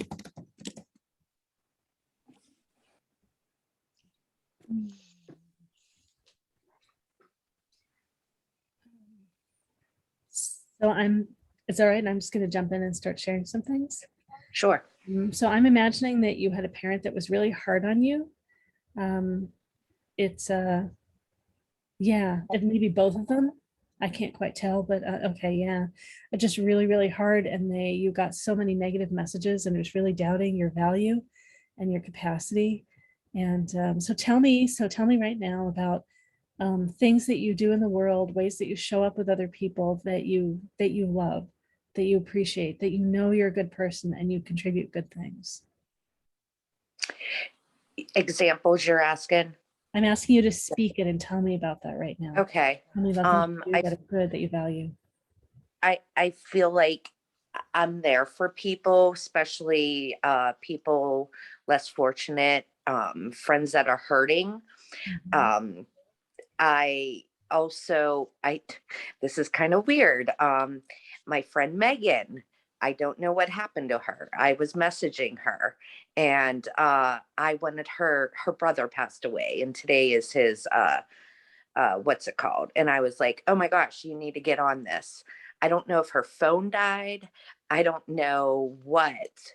But I wanted to share this with her, this experience. So something happened there, and I'm curious to find out what did. Especially knowing that she the first payment didn't she requested, so I'm not sure. But yes, I saw someone ask if I'm an empath. I believe I am. I am always trying to be there for people, especially when I want to give. And I'm appreciative of those when I don't have it and people do things for me. They're kind of at the top of my list of how I set my priorities of giving my time and resources. Yeah, so it sounds like you're really good at noticing someone in need and really taking care of people and being with people when they have challenges. And I'm your eyes are a little dark lit, but I just a little shadowed, but well, I can't tell if you really do have this trait. You might. So the one that you're talking about right now in your behavior, the big opportunity with that talent is to love yourself and learn to love yourself as much as you love other people, and then you'll learn to love yourself first. Right. So that's one of the big lessons. And if you were taught by your parents that you were unlovable, it's like that much bigger of a journey to really reclaim love of you. And that's why I wanted to have you talk about the things that you know you do well, that how you provide value, because you can love those parts of you and starting there, right? And letting your energy grow to all the different things. And so interesting. I didn't write down your question at all. You said you wanted to know about abundance and like What's blocking? what's Yeah, blocking blocking abundance. And yeah, so self-love and self-appreciation. And then also a step towards that, I think, would be reclaiming your connection with healthy anger. So I think of anger as yes and no. And you were taught that you couldn't say any of those things as a kid. You couldn't ask for anything. You couldn't say no to anything. You had to just take anything that was there, right? And just work with whatever crumbs were there, right? Yeah. Yeah. So it's kind of like you learning like that you can build a little bit like a squirrel, like you can have a few things, right? And that it's okay, and that you're safe, and that you're worthy of having those few things. And it could be that you could create an altar to your own abundance of the things that you have that you love, and put them on the altar and celebrate that you have these things. It could be jewelry that you love. It could be just anything around your house that you love, and like having these together. You could do something on the center of the table, or just something where you're gathering and like knowing that yeah. Okay. That's great. I'm even reading books like You're a Badass. I'm ready to make that step to change my life for the better and to love myself and to not give a shit what other people think. And I think I've always been hung up on caring what other people thought. Used to say it in past tense. Yeah. Used to. I Yeah. used to. Yes. What's it like for you to say I matter? I matter. But go ahead, say it again and just take a breath. I matter. How's that It feels feel? good. Yeah. It feels good. Great. It feels real good. Great. Right. Amanda's next, and then Susy, and then Thorne. I love how you have the same yellow in your thing that Jacqueline had. Jacqueline, yeah. Here's your yellow. Okay. See if I can get my head on straight for this. 1 second. Okay. Started out with Othala, which was going along with what Lorelei was saying about like family and like from family. And Othala has to do with family legacy and gifts passed down. It has to do with everything that's passed down essentially. So I feel like this what you're trying to work through this block in abundance is definitely like kind of in your family line. Like it's not just with you, it's like a thing that's been passed down, right? And Yeah. I also see on the other side of that, I drew well wait, I'll go in order. Next I started drawing leaves, and then I saw you actually wearing like a crown of leaves. Like I feel like you would look really good if you had like a leaf crown. I don't know. I really saw that. And then I was, wait, what? I love that. Yeah, I just think that would really suit you. And I was imagining like I didn't really get any sense of people in this. It was really for me like reconnecting with trees. Are there any trees that live by you? Like reconnecting to the trees that are in your vicinity that you can like almost like take on as like a mother presence, because it's like a manifestation of Mother Earth, right? Like I know like hugging a tree sounds so cliche, but I mean it's good for you. Yeah. I don't know. I just got the sense of like reconnecting to your inner femininity and like your sense of mother, you as a mother and like your mother through trees. Okay. So learning about if you're drawn to any trees, if any trees catch your eye, like go look up like what kind of tree is that? What is that tree metaphysically used for? Because I feel like there'll be something in that for you and something healing. And then the next thing I drew was algaes, which has to do with protection. Now protection, and it's really funny because it's protection in Norse mythology and runes, and then it also very similar to Neptune. So this to me, okay, there's an element of, this is going to get really complicated. I feel like this is going to be too long for the panel. So we're going to skip the Neptune part because it's just going to be like, I'm going to be like taking too much time. So I'll just say a quick little thing about algaes. They, your Filja in Norse mythology, and they believe that your spirit animal walks in front of you to protect you. So they're part of your energy.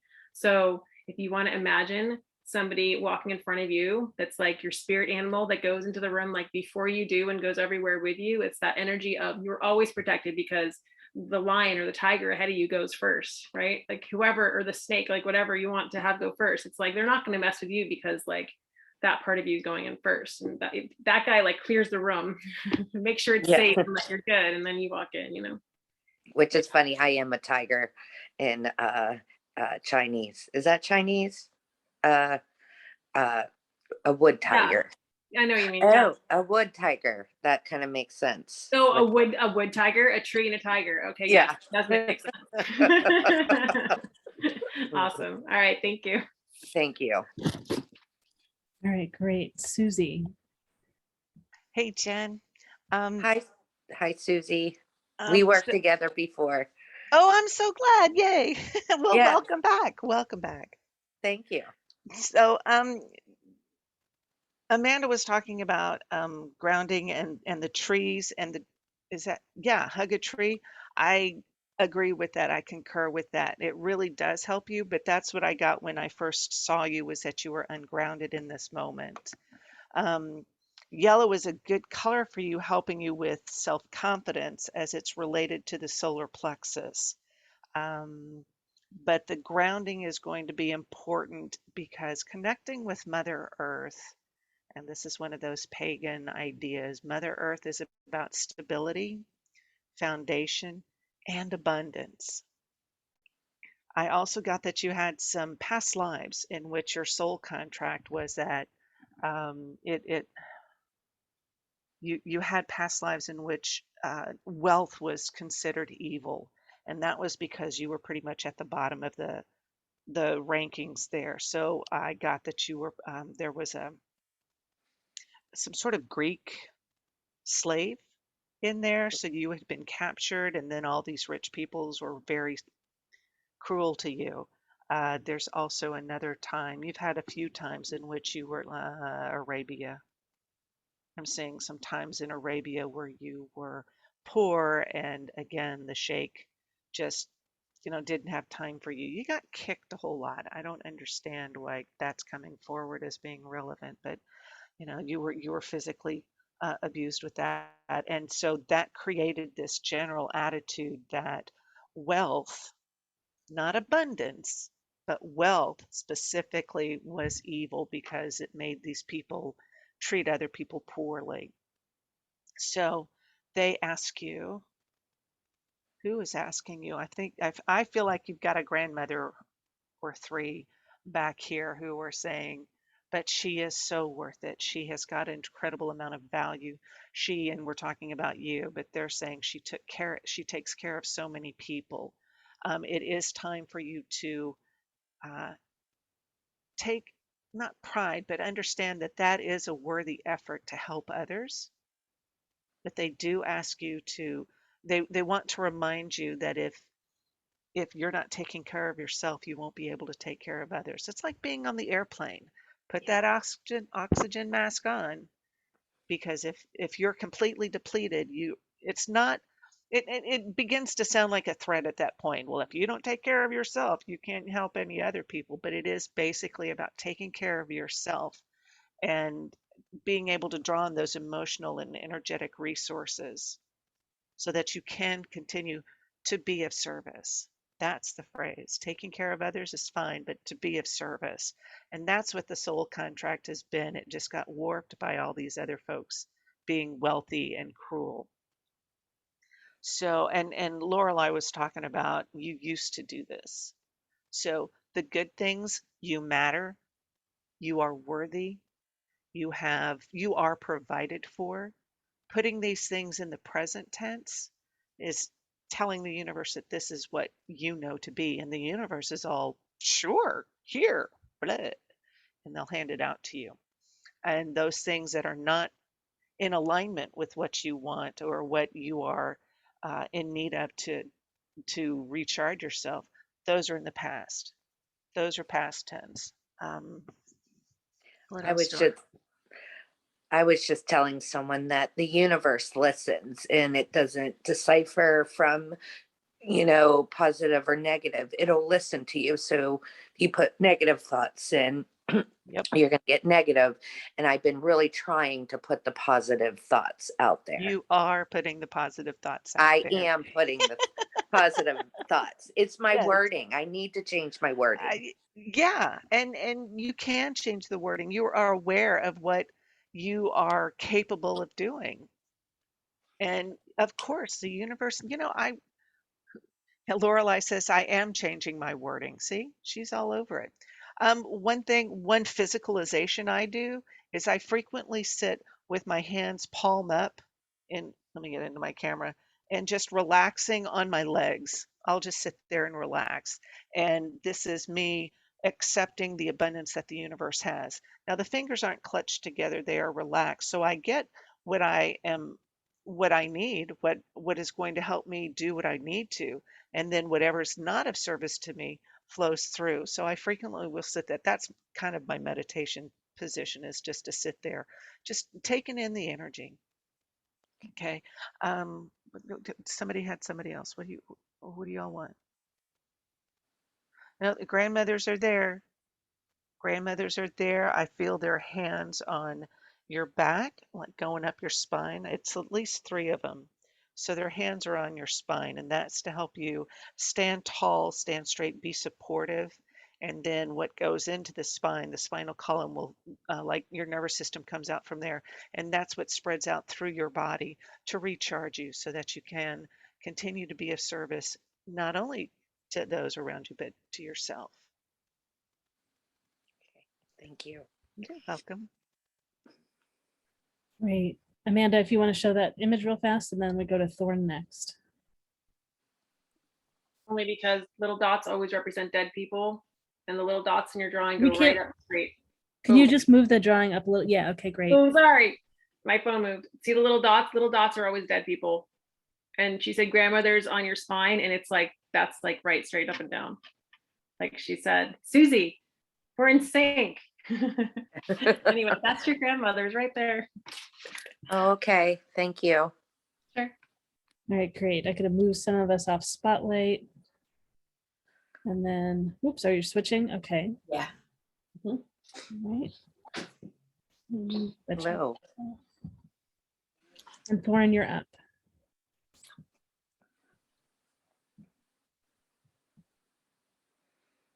Great. Okay. Hello, Jen. Hi. This is a good question to ask. Yeah. Many of us have experienced that same thing, moving on, the question of what's blocking me, what's blocking my abundance. So first, what I first intuit is that yes, we've got both yes and no. I have a story that relates to this.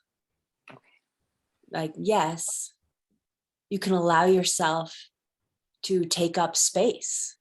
You can own your space. You can be here. You can allow that that feeling to show up and that happening. And no, so it's really interesting that no always feels like a negative, because society tells us no, that's negative. But at the same time, we need to allow ourselves to take that no back and reclaim it as a positive thing.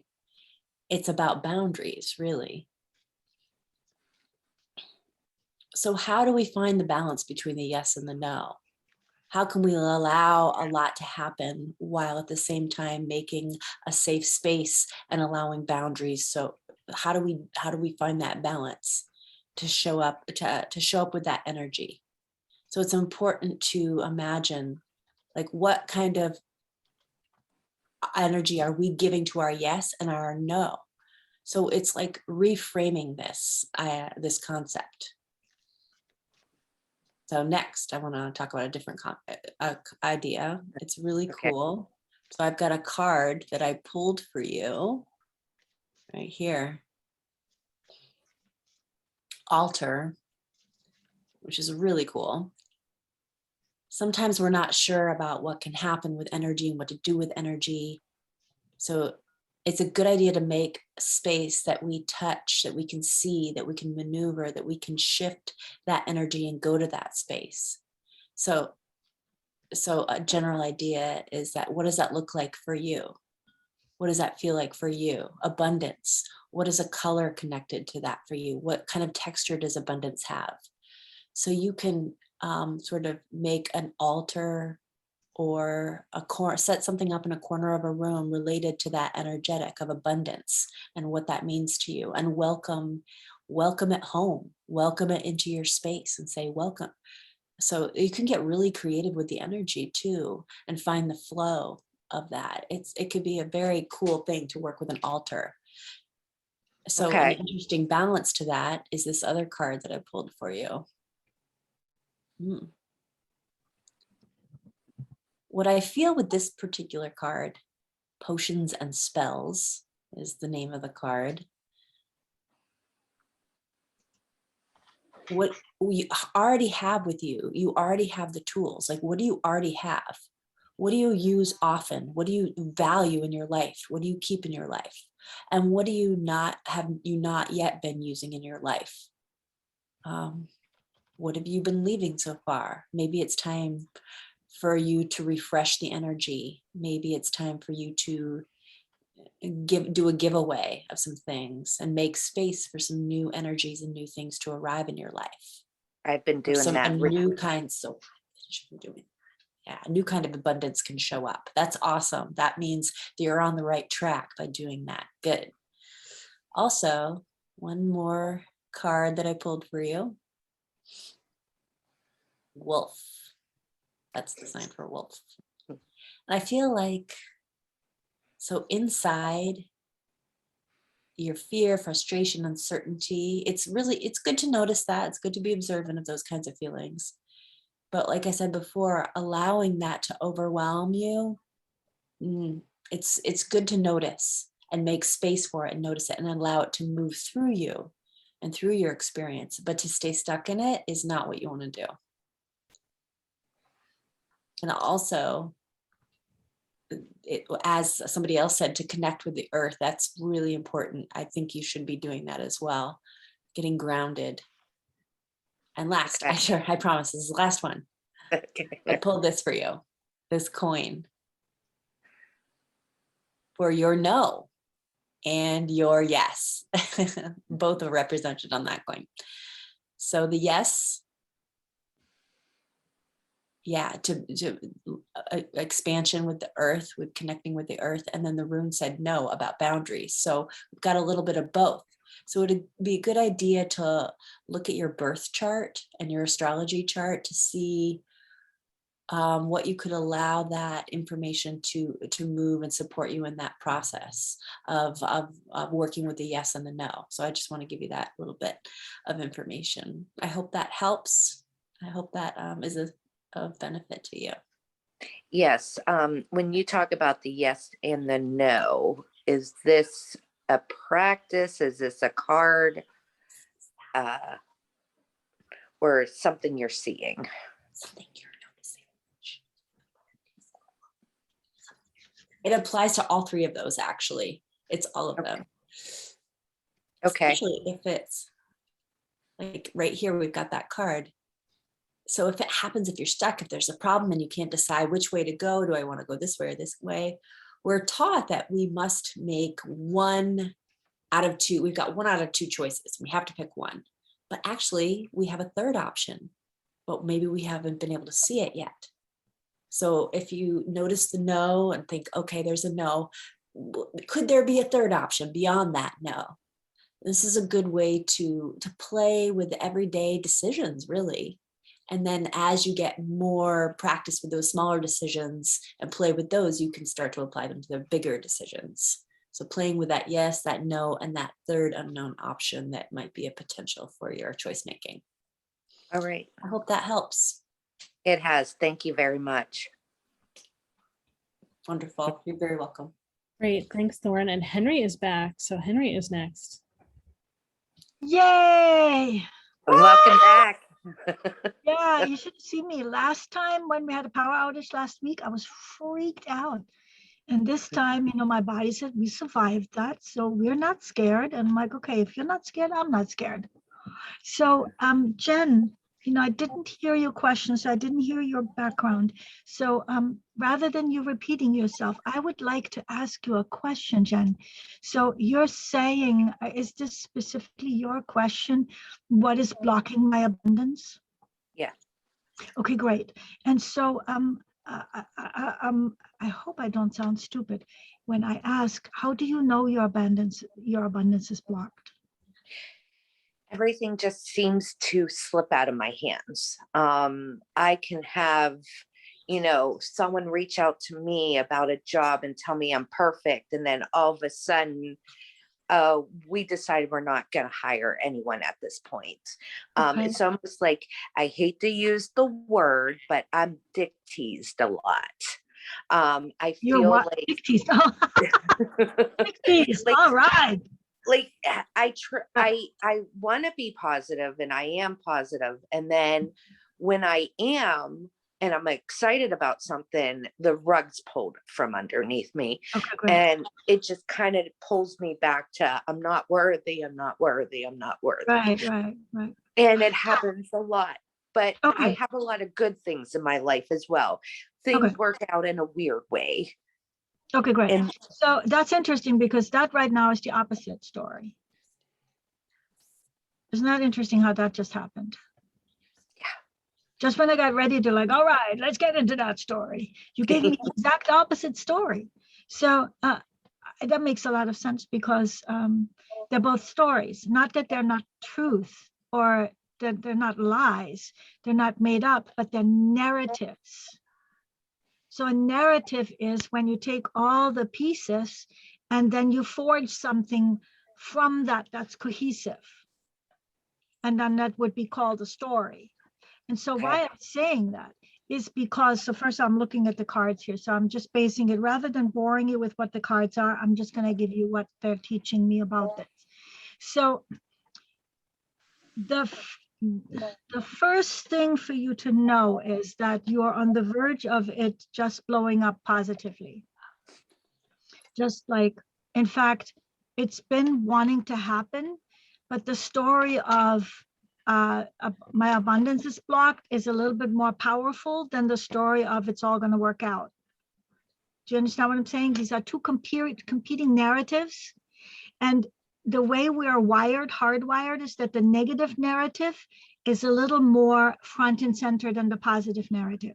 Like the positive narrative is what we're creating, and the negative narrative is what the ego automatically feeds us for the purpose of survival. So it takes a little more for the positive narrative. Then what I'm also seeing is that it's really important for you to allow your higher self to feed your mind the stories. So when I say higher self, what are you seeing? What does that mean to you? My dreams, meditating, and getting out of my own head. Yeah, exactly. So rather than taking the abundance is blocked into your head, allow divine self, a higher reality or higher self to feed you stories. If you're allowing higher self to feed you story, what would that story be? Fantastic. Yeah, exactly. And then what actions would you be taking that come out of the fantastic? Finding a job that I'm happy at. Well, that's not an action. That's not an action you can take. That's an outcome. What action would you be taking? I would be taking, clearing my space. Like someone said, put an altar out. Mm-hmm. Someone said they had 2. Maybe I need a few. Would you maybe reach out to more people with job offers? Would you maybe spruce up your what do you call that in English? God bless it. The resume. Yes. Thank you, Laureli, to just reflect how freaking amazing you are. Yeah, well, the one thing is I changed the Mercury retrograde really did a number. I don't want to know about Mercury retrograde because see, this is but the I came out of it and I was like, I'm changing this. Okay. And I was just getting rejection off letters left and right. And then I've gotten like 4 in the last week. I have a couple interviews tomorrow where. So, but I asked you the question, the fantastic, what actions would that lead to? Because you're going back to the survival story, which is fed by the ego that's terrified that it's going to starve to death. I think by me changing the way I thought, these four interviews have everybody telling me I'm fantastic. I went from rejection to fantastic, changing my mindset. Yes, exactly. So, and you don't have to change your mindset. This is really, really hard to do. That takes many months. It takes a minimum of 28 days to affect your neural networks. But you can add, and you can add immediately. Like let that boohoo mindset be what it is, and let the I'm fantastic, and it is fantastic, it's amazing, and people are supporting me in abundance. It's just overwhelmingly coming my way, and it's already here. Because listen, like this yellow color of your shirt is a color of abundance, and then you have a painting behind you or something like that. Yeah. Look at these beautiful flowers. That is an example of abundance. Your beautiful shiny hair, that is abundance. The clean white wall in the back, that's all like I'm seeing so much abundance that's literally there. I'm not just making interpretations. Yeah, I'm literally seeing it, right? So I think that the story of my abundance is blocked is old. say, I love you. Thank you for being there. I know you can't help yourself. Here, let me give you a little hug and a little bit of love. And then go back to, this here. This is the elder. This is the wise one. It's air. So the sword. So this is mind. Let wisdom speak in your mind. You know exactly what that is. And it's going to be a little bit of work, because the ego with its is very powerful. It's very Yes. strong. It's supposed to help you survive. Absolutely. But you gotta say, ego, I love you. Can you please just do your job? And then the higher self is going to do the other job, which is abundance. Does this speak to you? Yes, it does. Okay, It good. does. It Don't resonates. fight it. Don't fight it. Just add. I like that, because I think I was fighting the old me versus just adding. That's another trick the ego has. As long as you're fighting me, we're involved, and I get to be on Exactly. the stage. Yes, that Right. makes perfect sense. I Excellent. appreciate that. That's good insight. Thank you. Blessings. Blessings. Thank you so much, Henry. All right. Anyone have anything else to share with Jen? We are gonna switch interpreters. Okay, great. Let me get you up here. Sharon. Oh, great. Yeah. Anyone have anything else for Jen? Amanda, go ahead. Only because, oh gosh, I wrote it in the chat. Wait. Oh yes, because when you said two competing narratives, look, it's your competing narratives. You have the algae, the one where like, I'm not protected, I need protection. And then Neptune is like, it's like anything that you can create in your dreams. It's like water energy. So this is more of like this has the element of like fear in it. And this is the element of like, everything is just one ocean, everything's fine. And It's kind of hard to see that picture. See, it's this part of it right here. It's actually leveled. Right. Oh. You see it now? Yes. And then you said the 3 dots with like maybe my grandparents or grandmothers. Okay. Oh yes. yeah, that was before. Now I'm talking about this part, going with the concept of competing narratives. So this would be like your state of being protected and needing to have the tiger go in front of you, right? And then this is the state of like, this is like your dream state where like, you don't need a tiger because you're like part of the ocean. You flow with everything. You have no problems at all. You're just in chill dreamland, and like whatever you dream will happen. Okay. So it's like the flip side of the coin. But look at the picture. It's almost the same picture, right? Yes. It's like very similar, but very different in meaning. Yes. Well, thank you. Sure. That's very insightful. Thank you. You guys been wonderful. I'm so glad. Thanks so much for letting us answer a question. Thank you. All righty, let's see. So we have let's see. K Hould. I'm not sure. It's Kimberly, Kim. I'm not sure what you want to go by here.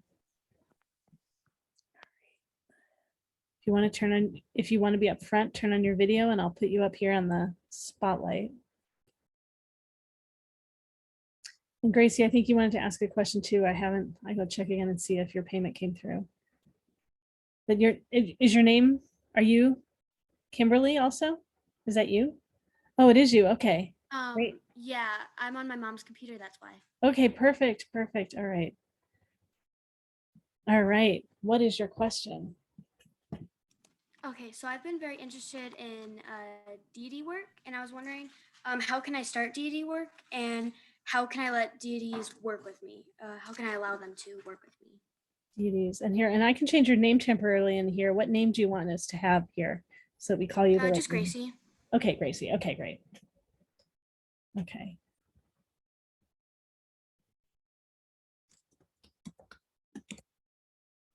So deities, right? That's the word that you're asking about? Yeah. Oh, you So the texted question me you asked earlier. is You what texted. deity- Sorry. So you're asking what deity should I work with? Or how to? Both. How to, and it'd be great if I could also learn which one I should work with. And I'm gonna say, when you say that, do you also mean like your guides or just other spirits or other? Are you very Guides. okay? Just all kinds of. Yeah, great, great. And you texted me earlier, right? That was you. Yeah, I'm so excited that you're here. Thanks so much.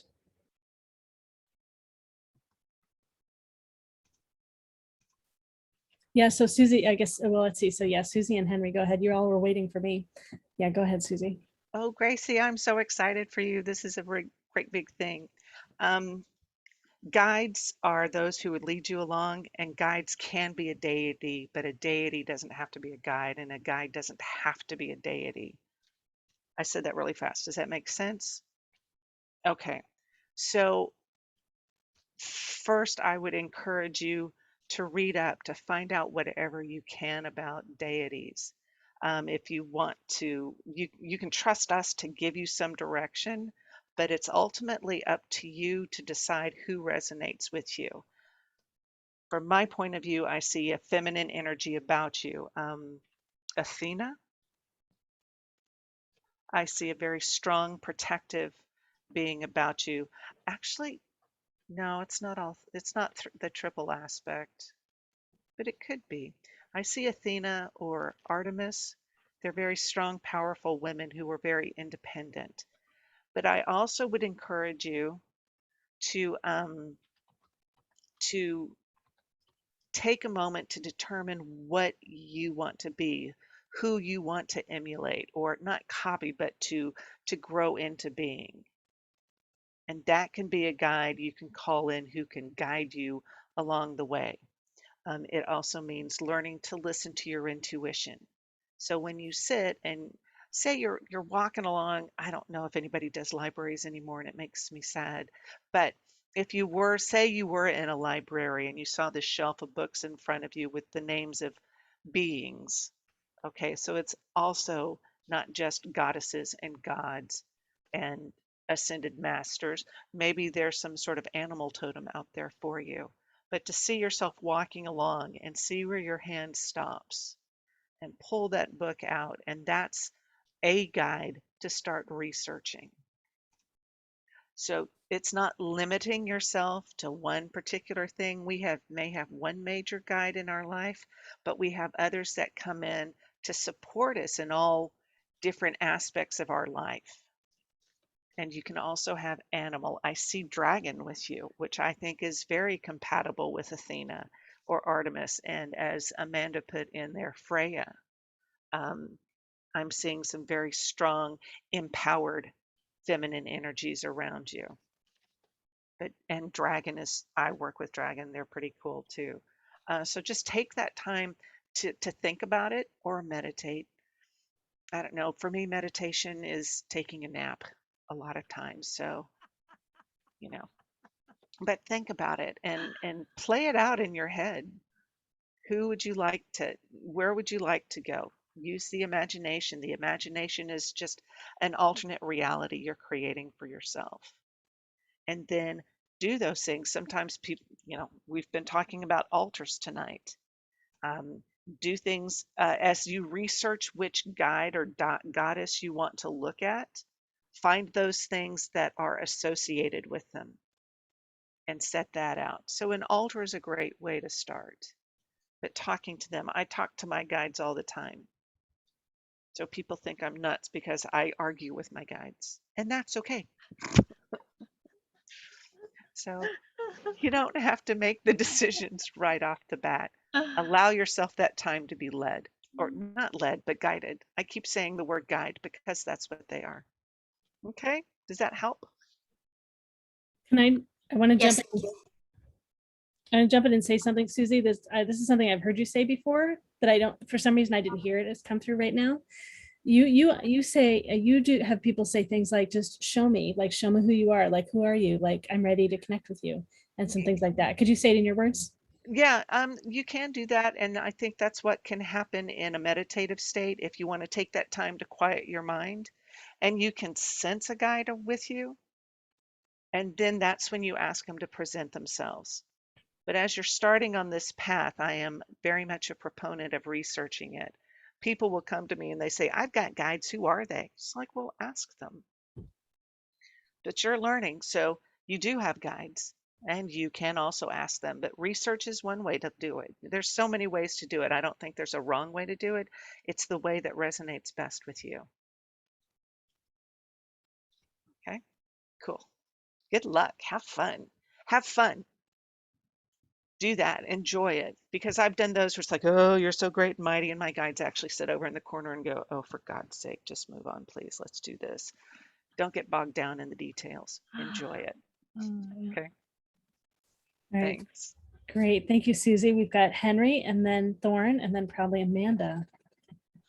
All right, Gracie, are you working with any guides right now? No, I haven't. I've just done just research, really. That's all I've done. Okay, and what has been the nature of your research? You're just reading up on different personalities, or? Yeah, so I've looked up different deities, and I've also looked at their symbols, signs, and that kind of thing. I have like a bunch of like things right here, and of some gods and goddesses that I think I would go well together, like that kind of thing. Okay, great. And what impels you? Why do you want to work with a goddess or a god? Because I think they could help me with a lot of things. That could be with spell work, that could be with personal things, and yeah. Okay, great. And what is the outcome that you're hoping? Like you said, to help you with things, and you said spells. And to what purpose would they be? Like spells for, like they can make my spells stronger, like self-love spells or anything, protection, those kind of spells. Okay, great. Okay, wonderful. And protection. Yeah, so I'm glad that you brought up protection, because I was not going to bring it up, because protection has been a really big thing. So if you're meditating, do you meditate? No, I haven't. I've looked that if you meditate, it can help you connect with your deities, but I haven't done that yet. Yeah, okay, great. So meditation, I just mean in terms of an altered state or a raised consciousness, like a more intensified consciousness. That would be the purpose of it in the framework that I'm mentioning it. So it can just be that you sit quietly and close your eyes and breathe slowly and deeply. That can be all it takes just to get into a little bit of an altered state. So when you do that, you want to set up protection first, because it opens you up, and all kinds of beings or energies might want to get involved with you, because it might be attractive to them. And so you want to be able to say yes, and you want to be able to say no. So you want to create a safe space before you do that. The hit that I got immediately was Kuan Yin. Are you familiar with Kuan Yin? No, I'm not. So Q-U-A-N or Kuan, K-U-A-N, Yin, Y-I-N. She came up for me. Don't necessarily, also Diana came up with just Artemis. So, which is the same goddess. So when you're writing down what the characteristics are and the symbols are and what the skills are, like Diana is a hunter and uses the bow and arrow. So this may attract you. So then there's a reason to connect with that. For example, I didn't work with anybody at all until somebody said to me, you should be working with Kuan Yin. Kuan Yin is who hears the cries of the world. And compassion has been my central thing my whole life, just feeling the suffering of people and wanting to alleviate, wanting to heal it, and wanting to create peace and love on this earth. And so where have you gone? Why am I not seeing you now? Oh, here you are. Okay. So as soon as somebody mentioned her, off I went. That was what opened the door for me. So you may have that same thing. Some particular goddess may open the door, or it may be a god. I'm a non-binary person. So, you know, is there a non-binary one? I would dig that a lot, right? So also Saraswati, who is an Indian goddess of rivers and animals and love and poetry and art and wisdom. So she speaks to me as well greatly. And so she might be, I got that hit for you as well.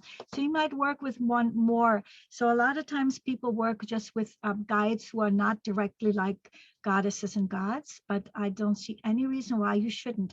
Like I work with the God as far as I'm concerned. I don't work with any guides, or I don't work with my mom who passed 40 years ago.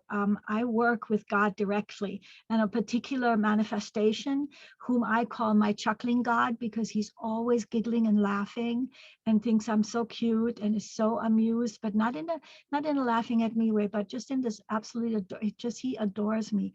So that's what works for me. And I met him in a meditation.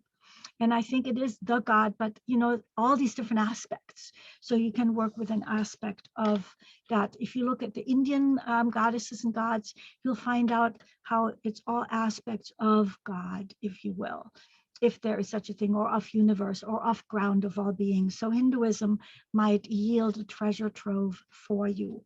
How does this speak to you, what I'm saying? Sorry, can you ask that last question again? I wasn't, I didn't hear you for a sec. That's cool. How does this speak to you, what I'm saying? To kind of work with guides, or not guides, deities, or you know, that kind of thing, that attract to me, and that I find that I like the symbols of, or you know, yeah. Yeah, like for example, for me, whoever I work with would always have to have some kind of a badass aspect, because like that's central to my being, like badass. You know, I'm attracted to it and I like to express it. So whatever you're attracted to and whatever you like to express it, basically you might want to look into working with somebody who embodies some of what's already embodied within you, or what you would like to embody more, or what is latently, so like it's sleepy, it's you can sense it's there, but it's not fully expressed yet. And also, you know, you have time, you can let it come to you. Just the very fact that you're asking this question tells me you really want to supercharge this and like leap forward. So you might want to look at what kind of deities help you leap forward, because for crying out loud, you're 12. When I was 12, I wanted to become a singing sensation, international singing sensation. I did cut records and all, but I never became the international singing sensation. So I wasn't thinking of being guided. So like, you know, hat off to you, you're starting early. Does this answer your question? Yes, thank you. Okay, great. Thank you. Great. Yeah, and Henry mentioned your age. I was just sneaking around telling the other practitioners, and I'm so excited that you're here. All right, great. So we've got Thorne next. I'm going to move the rest of us off the screen, and then after that will be Amanda, and then we'll probably come back to Susy. Thorne, you are up. And we're going to switch interpreters. Great, thanks for warning.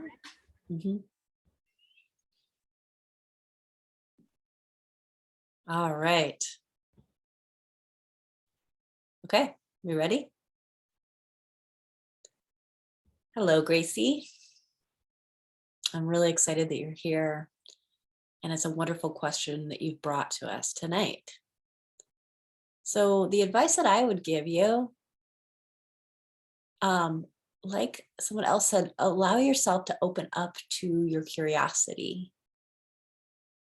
You'll get the pulse, the feeling, play with, intuit.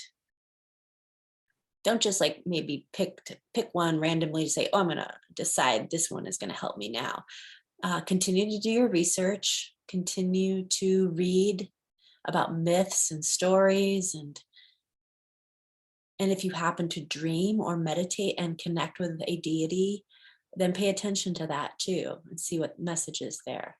And as Susy said, go ahead and feel like ask your spirits or ask that being, who are you?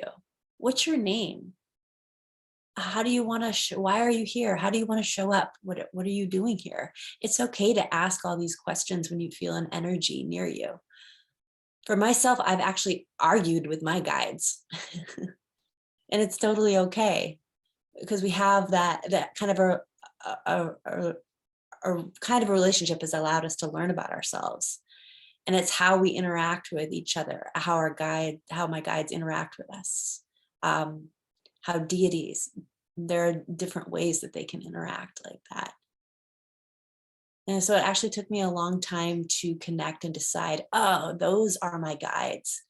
It took a little bit of time. It wasn't a one-time decision or one-time impact that it had on me. It took me a little while. So follow your curiosity, look into different cultures and see how your ancestry, how your bloodline and your blood ancestry, what is it related to? What kind of beings, what kind of deities, what sort of guides might be there for you? That's where it started for me.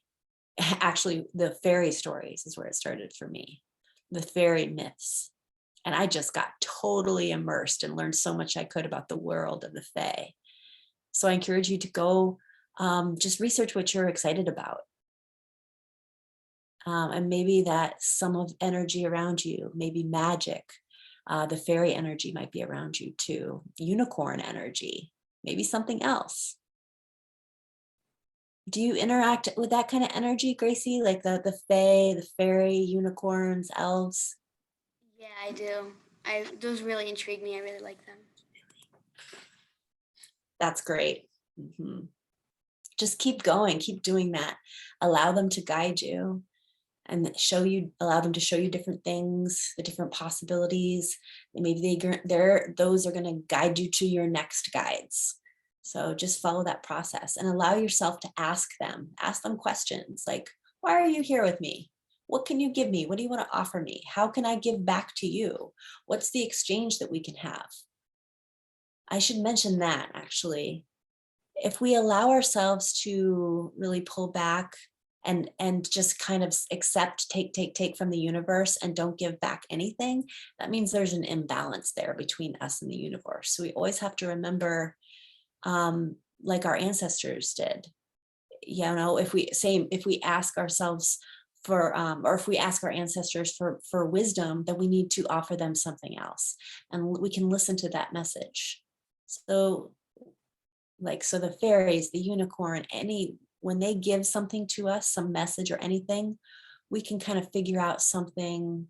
It could be even something small or sweet or cute, just something to give them recognition for the energy that they've just bestowed on us, for their support. And they will recognize that exchange. They will say, oh, they accepted my energy, and then they will accept your energy. So sharing that connection of give and take and exchange is really important. And I encourage you to just keep playing and experimenting. And wow, you're going for it. You're 12 and that you're already figuring out how to go for this and to dive into guide work. Hats off to you. Congratulations on this journey that you're willing to go on. So that's it for now. And yeah, thank you. I have one more question for Thorne too.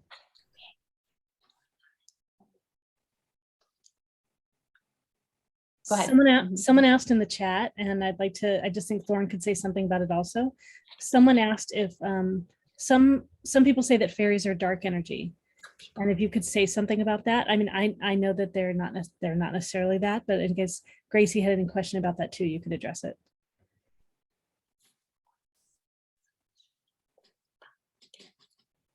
Maybe it's a person is saying that maybe they like to play tricks on people.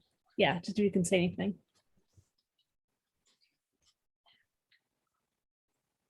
Yeah, I can comment about that for sure.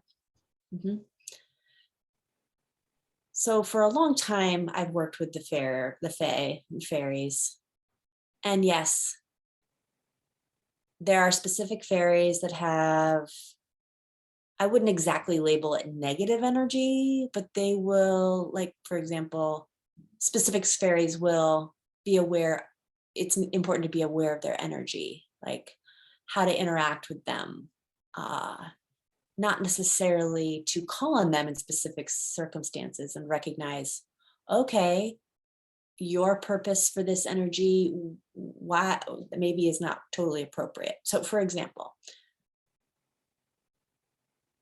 I could talk about this all night, but I'm trying to be succinct, so I'll get to the point. So in general, the general idea of the fairy world is that we know They're bright and light and glittery. And we've got the bright, light, glittery ones, and we have the dark ones. And the dark ones are not negative. Those are the fairies that work with the underworld, basically. They work with the shadow. They work with the night. And the light, bright fairies are connected to the sun and the daytime, everyday outside things that we see in normal life, where we actually live our lives. The fairies that work with the night and the dark and the twilight and the evening, that's our kind of a subconscious realm. Those are the things we keep hidden and private and deep inside ourselves that we don't generally share with other people. We keep them to ourselves. So it's important to be aware of those fairies, and maybe they want to give us a little bit of information of how to grow into better beings ourselves.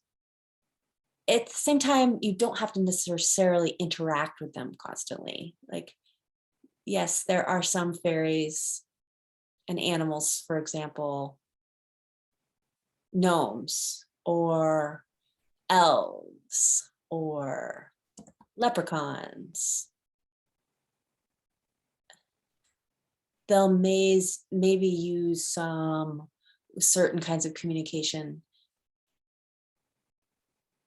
And Thorne, I'm just, Oh, wait. it might be going deeper than we should go Okay. right now. Yeah. So, yeah. So, yeah. So basically, they communicate differently. So it seems like maybe those tricks is it's not that humans and elves and fairies don't communicate all in the same way. So basically, just recognize that that's how fairies communicate with their tricks. It's not the same as the human way of understanding. Humans might say, oh, that looks like a trick, but in fairy, that's just the way they communicate. So I hope that helps answer your question a little bit and give you some more ideas. So thank you. There was someone in the chat that asked, and Gracie, the reason why I had Thorne address that a little bit is you to me seem like someone that would connect with fairies and the fae. And that's why I wanted you to have like some awareness of that too. That it can be like as helpful as an energy of, yeah. Yeah, wonderful. Thank you. You're welcome. Great. All right. So we've got, I think, which one's next? Is like, did Henry share already? I've like lost track. Okay, yeah, then maybe Amanda's next. All right, great. So Gracie, we got one more answer. We got another answer for you. Go ahead, Amanda. I got to get your dropping up in here too. If I was you, Gracie, I would literally not be able to understand any more English. So if you can't follow what I'm saying, you're good. It's okay. Like you've had a lot coming in, so you're good. This is your picture of your energy. I hope you aren't, I have no control over these things. I know you might not like the fact that it's hearts because that looks on the young side, but it's a channel drawing, so it was not on purpose.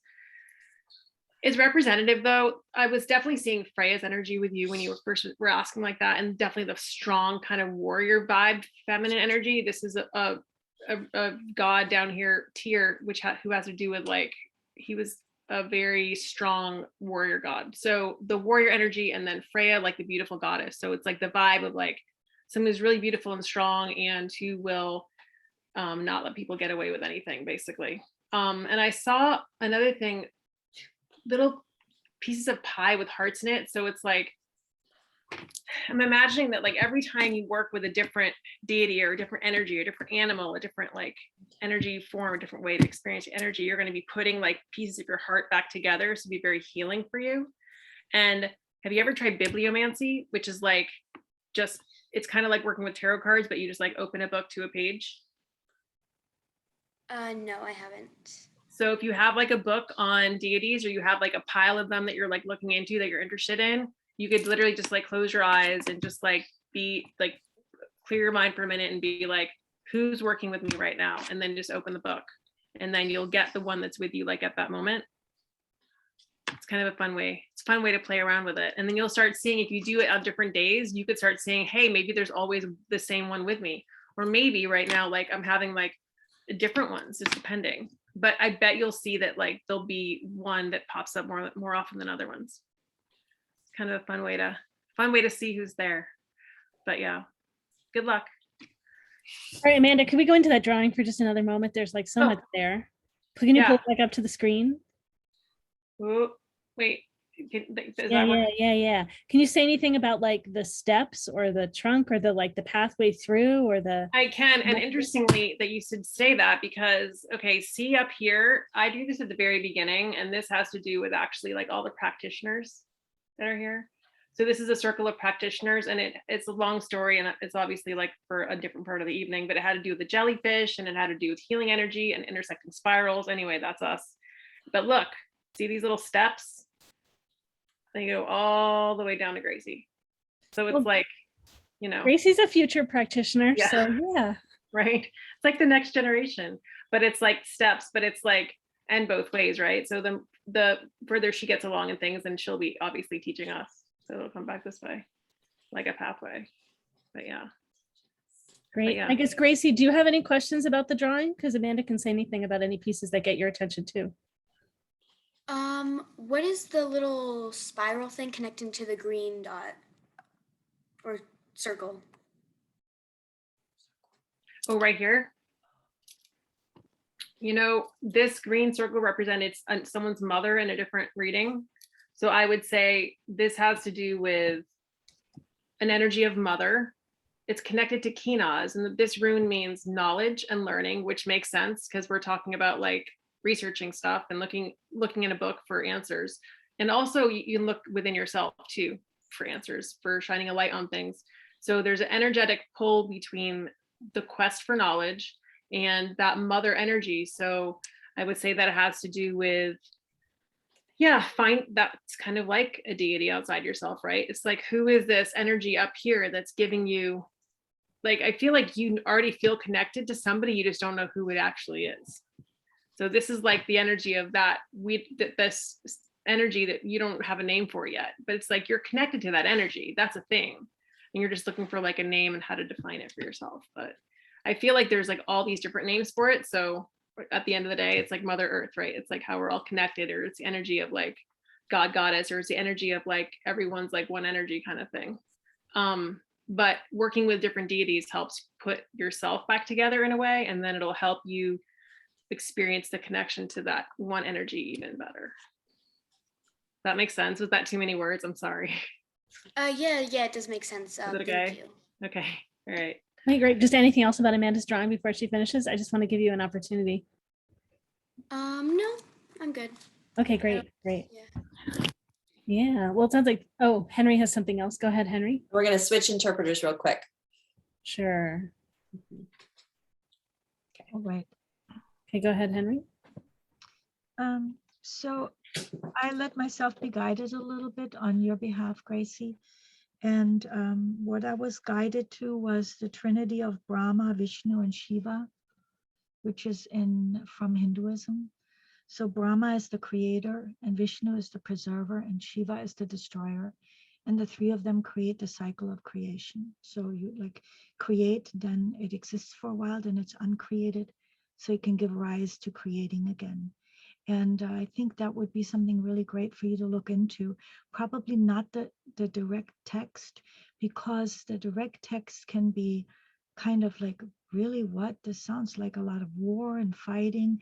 It's very metaphorical. And sometimes reading what people of our century are saying about it makes it more accessible. That's certainly where I would go if it were me, for myself. That's where I went when I started to explore that. I didn't go to the texts themselves. And then once I understood it, I went to the text because I could contextualize it better. So I think really Vishnu, the preserver, that's for you, because it seems to me that that's your mission, to be a preserver of the good and the joyful and the holy. And what I also was led to was Shaivism, Shaivism, Shaivism, and it talks about Spanda, which is the holy tremor. I'm going to put that into the chat here so you can see how it's spelled and you can find it. Somehow this is connected to you. Yeah, that's what I have. Thank Okay, you. Great. And then just Susie, in case there was anything else you wanted to share, given that we understand you a little bit better, Gracie, than in the beginning when Susie was first starting.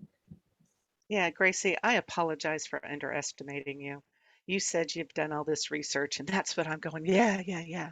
So now, go with it. See where you're follow, you know how to follow energy. You see something, this is what impulses can be, but in this particular search for who resonates with you, be impulsive and just start diving in. And I do encourage you to play with it because your guides are there to help you. They're not there to boss you around. If you have free will the whole time. So if they say, I don't, you, we'd like you to do this, and you go, no, I don't want to. It's okay. Okay. I know Thorne has said it, and I reiterate, you can't argue with them. You can talk to them. It's whatever communication is going to be there.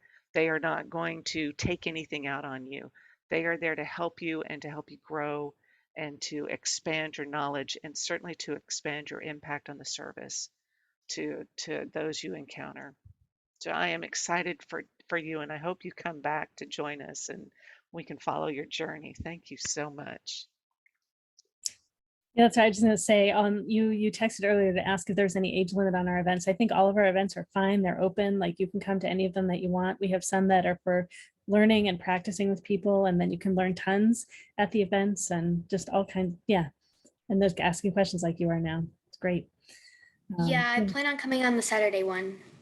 Great. Yeah, and I don't have anything specifically to like the which Saturday. You mean the Saturday, Sunday in a week and a half? Are you in Seattle? No. I'm in New Mexico, like this Saturday. Oh, you were going to come this Saturday. Oh yeah, I got to publish that. I've actually rescheduled that event, unfortunately, so it's not going to be on Saturday. It's going to be there's another one later in the month. So that's the learning circle. So yeah, I'll get you the link for that one. I had to reschedule that one. But yeah, so we have another panel November 10. It's on signs, symbols, I forget all the different things, and like it's the and metaphor. Yeah, so we don't have as many online events right now just because I'm getting ready for so many in-person events, but I will get back to having more of the online events. Oh yeah, so thanks so much for your interest. Thanks for asking a question. It's thrilling to have you here. I was so excited when I got your text earlier. So yeah, I didn't know you were gonna like step in and ask a question too. Really great. Yay, I think so for so many of us that we didn't open and we didn't like have support to open and connect and learn when we were young. And so we're just really excited for you. So yeah, and I would say yay for your mom that is supporting this journey too. I know, right, bits about that from the background. But thanks, Gracie. All righty. Well, we are heading here to the end of our event.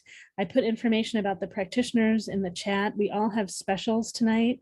Amanda, I don't have a special for you in here. If you want one, let's get one in here, but all the rest of us do. So if you want to do private work with us, a session with us, in the near future, I think we all have like time limits on our specials. You can reach out and you'll get access to the specials. I know Henry has a couple courses coming up, and we'll all go through and just say who we are and what we do and how to connect with us. It's there in the chat. And the upcoming events we have are Wednesday, November 10 is that panel on the healing power of words, images, symbols, and metaphor. And then November 17, we have the practice circle. So Gracie, that's when the next one is. Wednesday, November 17 from 6 to 8 p.m. Hopefully that's not going to be too late for you. That's our metaphysics and intuition practice circle where 4 of us offer exercises for expanding and opening your intuition. And then Friday, November 26, we have our fair again. So we have about 16 practitioners that share about themselves, do a short intuitive panel where we answer questions from the audience and then offer all kinds of talks and group healings and are available to do sessions. And then in person, coming up on November 6, 7, I have the BEPC Conscious Wellness Expo in Seattle. In Portland, November 2021, we have our first MeWe fair getting started again. That's a 2-day fair. And then up in Bellevue here in Seattle, we have Sunday, December 4, 5. A number of the practitioners from the Northwest will be at those. I'm really excited. And we'll continue to have the online events, and you can connect with more of us from all over the world online. All right, let's see. So Thorne, where do you want to go in the order? Do you want to go now, or do you want to go in a little bit as we close out? Give Thorne first option. Oh, Saturday, December 11 is the next learning circle. What am I messing up? What is on the, oh, that was a practice circle. I'm sorry. Thank you, Anissa is correcting me. Sorry. Gracie, it's not. It's December 11th, Saturday, December 11th, 12 to 2 p.m. is the next learning circle. It's a practice circle on Wednesday, November 17th. We can give you intuitive exercises too. If you sneak in on the practice circle, Gracie, you can still come. All right. Okay, Thorne hasn't responded, so let's go and some of us can share first. Okay, so maybe Henry, Susie, Amanda, and then we'll have Thorne go. Okay, so I'm Henry India Holden, and all my information is available on my website at henryindiaholden.com. I am running a special $20 for a 30-minute session and $30 for a 50-minute session. That can be life coaching, tarot reading, spiritual directing, or psychic protection, depending on what it is that you need. I am running 2 classes. Right now, I have the Intuitive Tarot, which is on Saturdays from 11 a.m. to 1 p.m. This Saturday and next Saturday, where you can come and sit in to see if you like it. My next class starts on November 13 and is 4 Saturdays in a row, same time, same day. And if you go into the chat, you can see the link to the class you can sit in and the passcode. And I'm starting a psychic protection class on November 12th. It's the 12th and the 19th. Then we take a break for the MeWe fair. And then it's the December 3rd and 10th. All of these classes are $29 for 4 classes. So this is really wonderful. I just want to make it available to people and just connect with as many people as I can. And I think that covers it. Thanks so much, Henry. Susie? My name is Susy Parker Goins. My website is bluelightninghealing.com. All of my information is there. You can contact me through the website, make an appointment, and pay through the website. My special for this is you use the coupon 60 MeWe 20 to get 20% off a 60-minute session, and that can include whatever you need in the moment. And knowing Laureli has canceled her Saturday thing, I don't feel too bad telling you all that I'm going to be part of an all-day workshop called Jumpstart Your Spirituality. That link to register is on the front page of my website, and for $79, you can get learnings from, I think it's 5 practitioners, from tarot to meditation, opening to channel, sacred space. And I'm so excited about it. My friend Jessica Martin put it together. So I hope to see some of you all there too. Thanks. Did you say enough about your website links and your podcast? Well, everything's on, it's bluelightninghealing.com. You've got the links for things. I've got an event page, and my podcast links are on there also. Thank you, Laureli. You're a very good marketer. Great for everybody else. I know. I remember for everybody else. I'm so glad I remember my book. Thanks, Susie. All right, Amanda. I know. How does she do it, Susie? It's a miracle. I'm Amanda Root. Snowmoontarot.com is my website where, like Susie, all my stuff's on the website. So just go on there, and that's how you can connect with me and find out my prices. I could do a 20% off if you saw me today. Just like message me and say, hey, I was at the thing. Can I have 20% off? And I'll be like, sure. But only for hour-long ones, because that's usually the deal. So that's a thing. What do? I teach runes. I teach tarot. I use those quite a lot. And I also do my shamanic art drawings, which is this thing. And I'll be at those fairs coming up, the BEPC one and then the MeWe one in December. I'm excited because in-person's good. I like it. And I'm at Stargazers on Thursdays in Bellevue, if you're local. And that's it. It was fun to see you guys. I miss everybody. And Amanda, you said your website too. Sorry, I'm not fully paying attention there. You're good. Snowmoontarot.com. Okay, great. And I'm going to remove some of us from the spotlight, and Thorne is next. Oh, Thorne.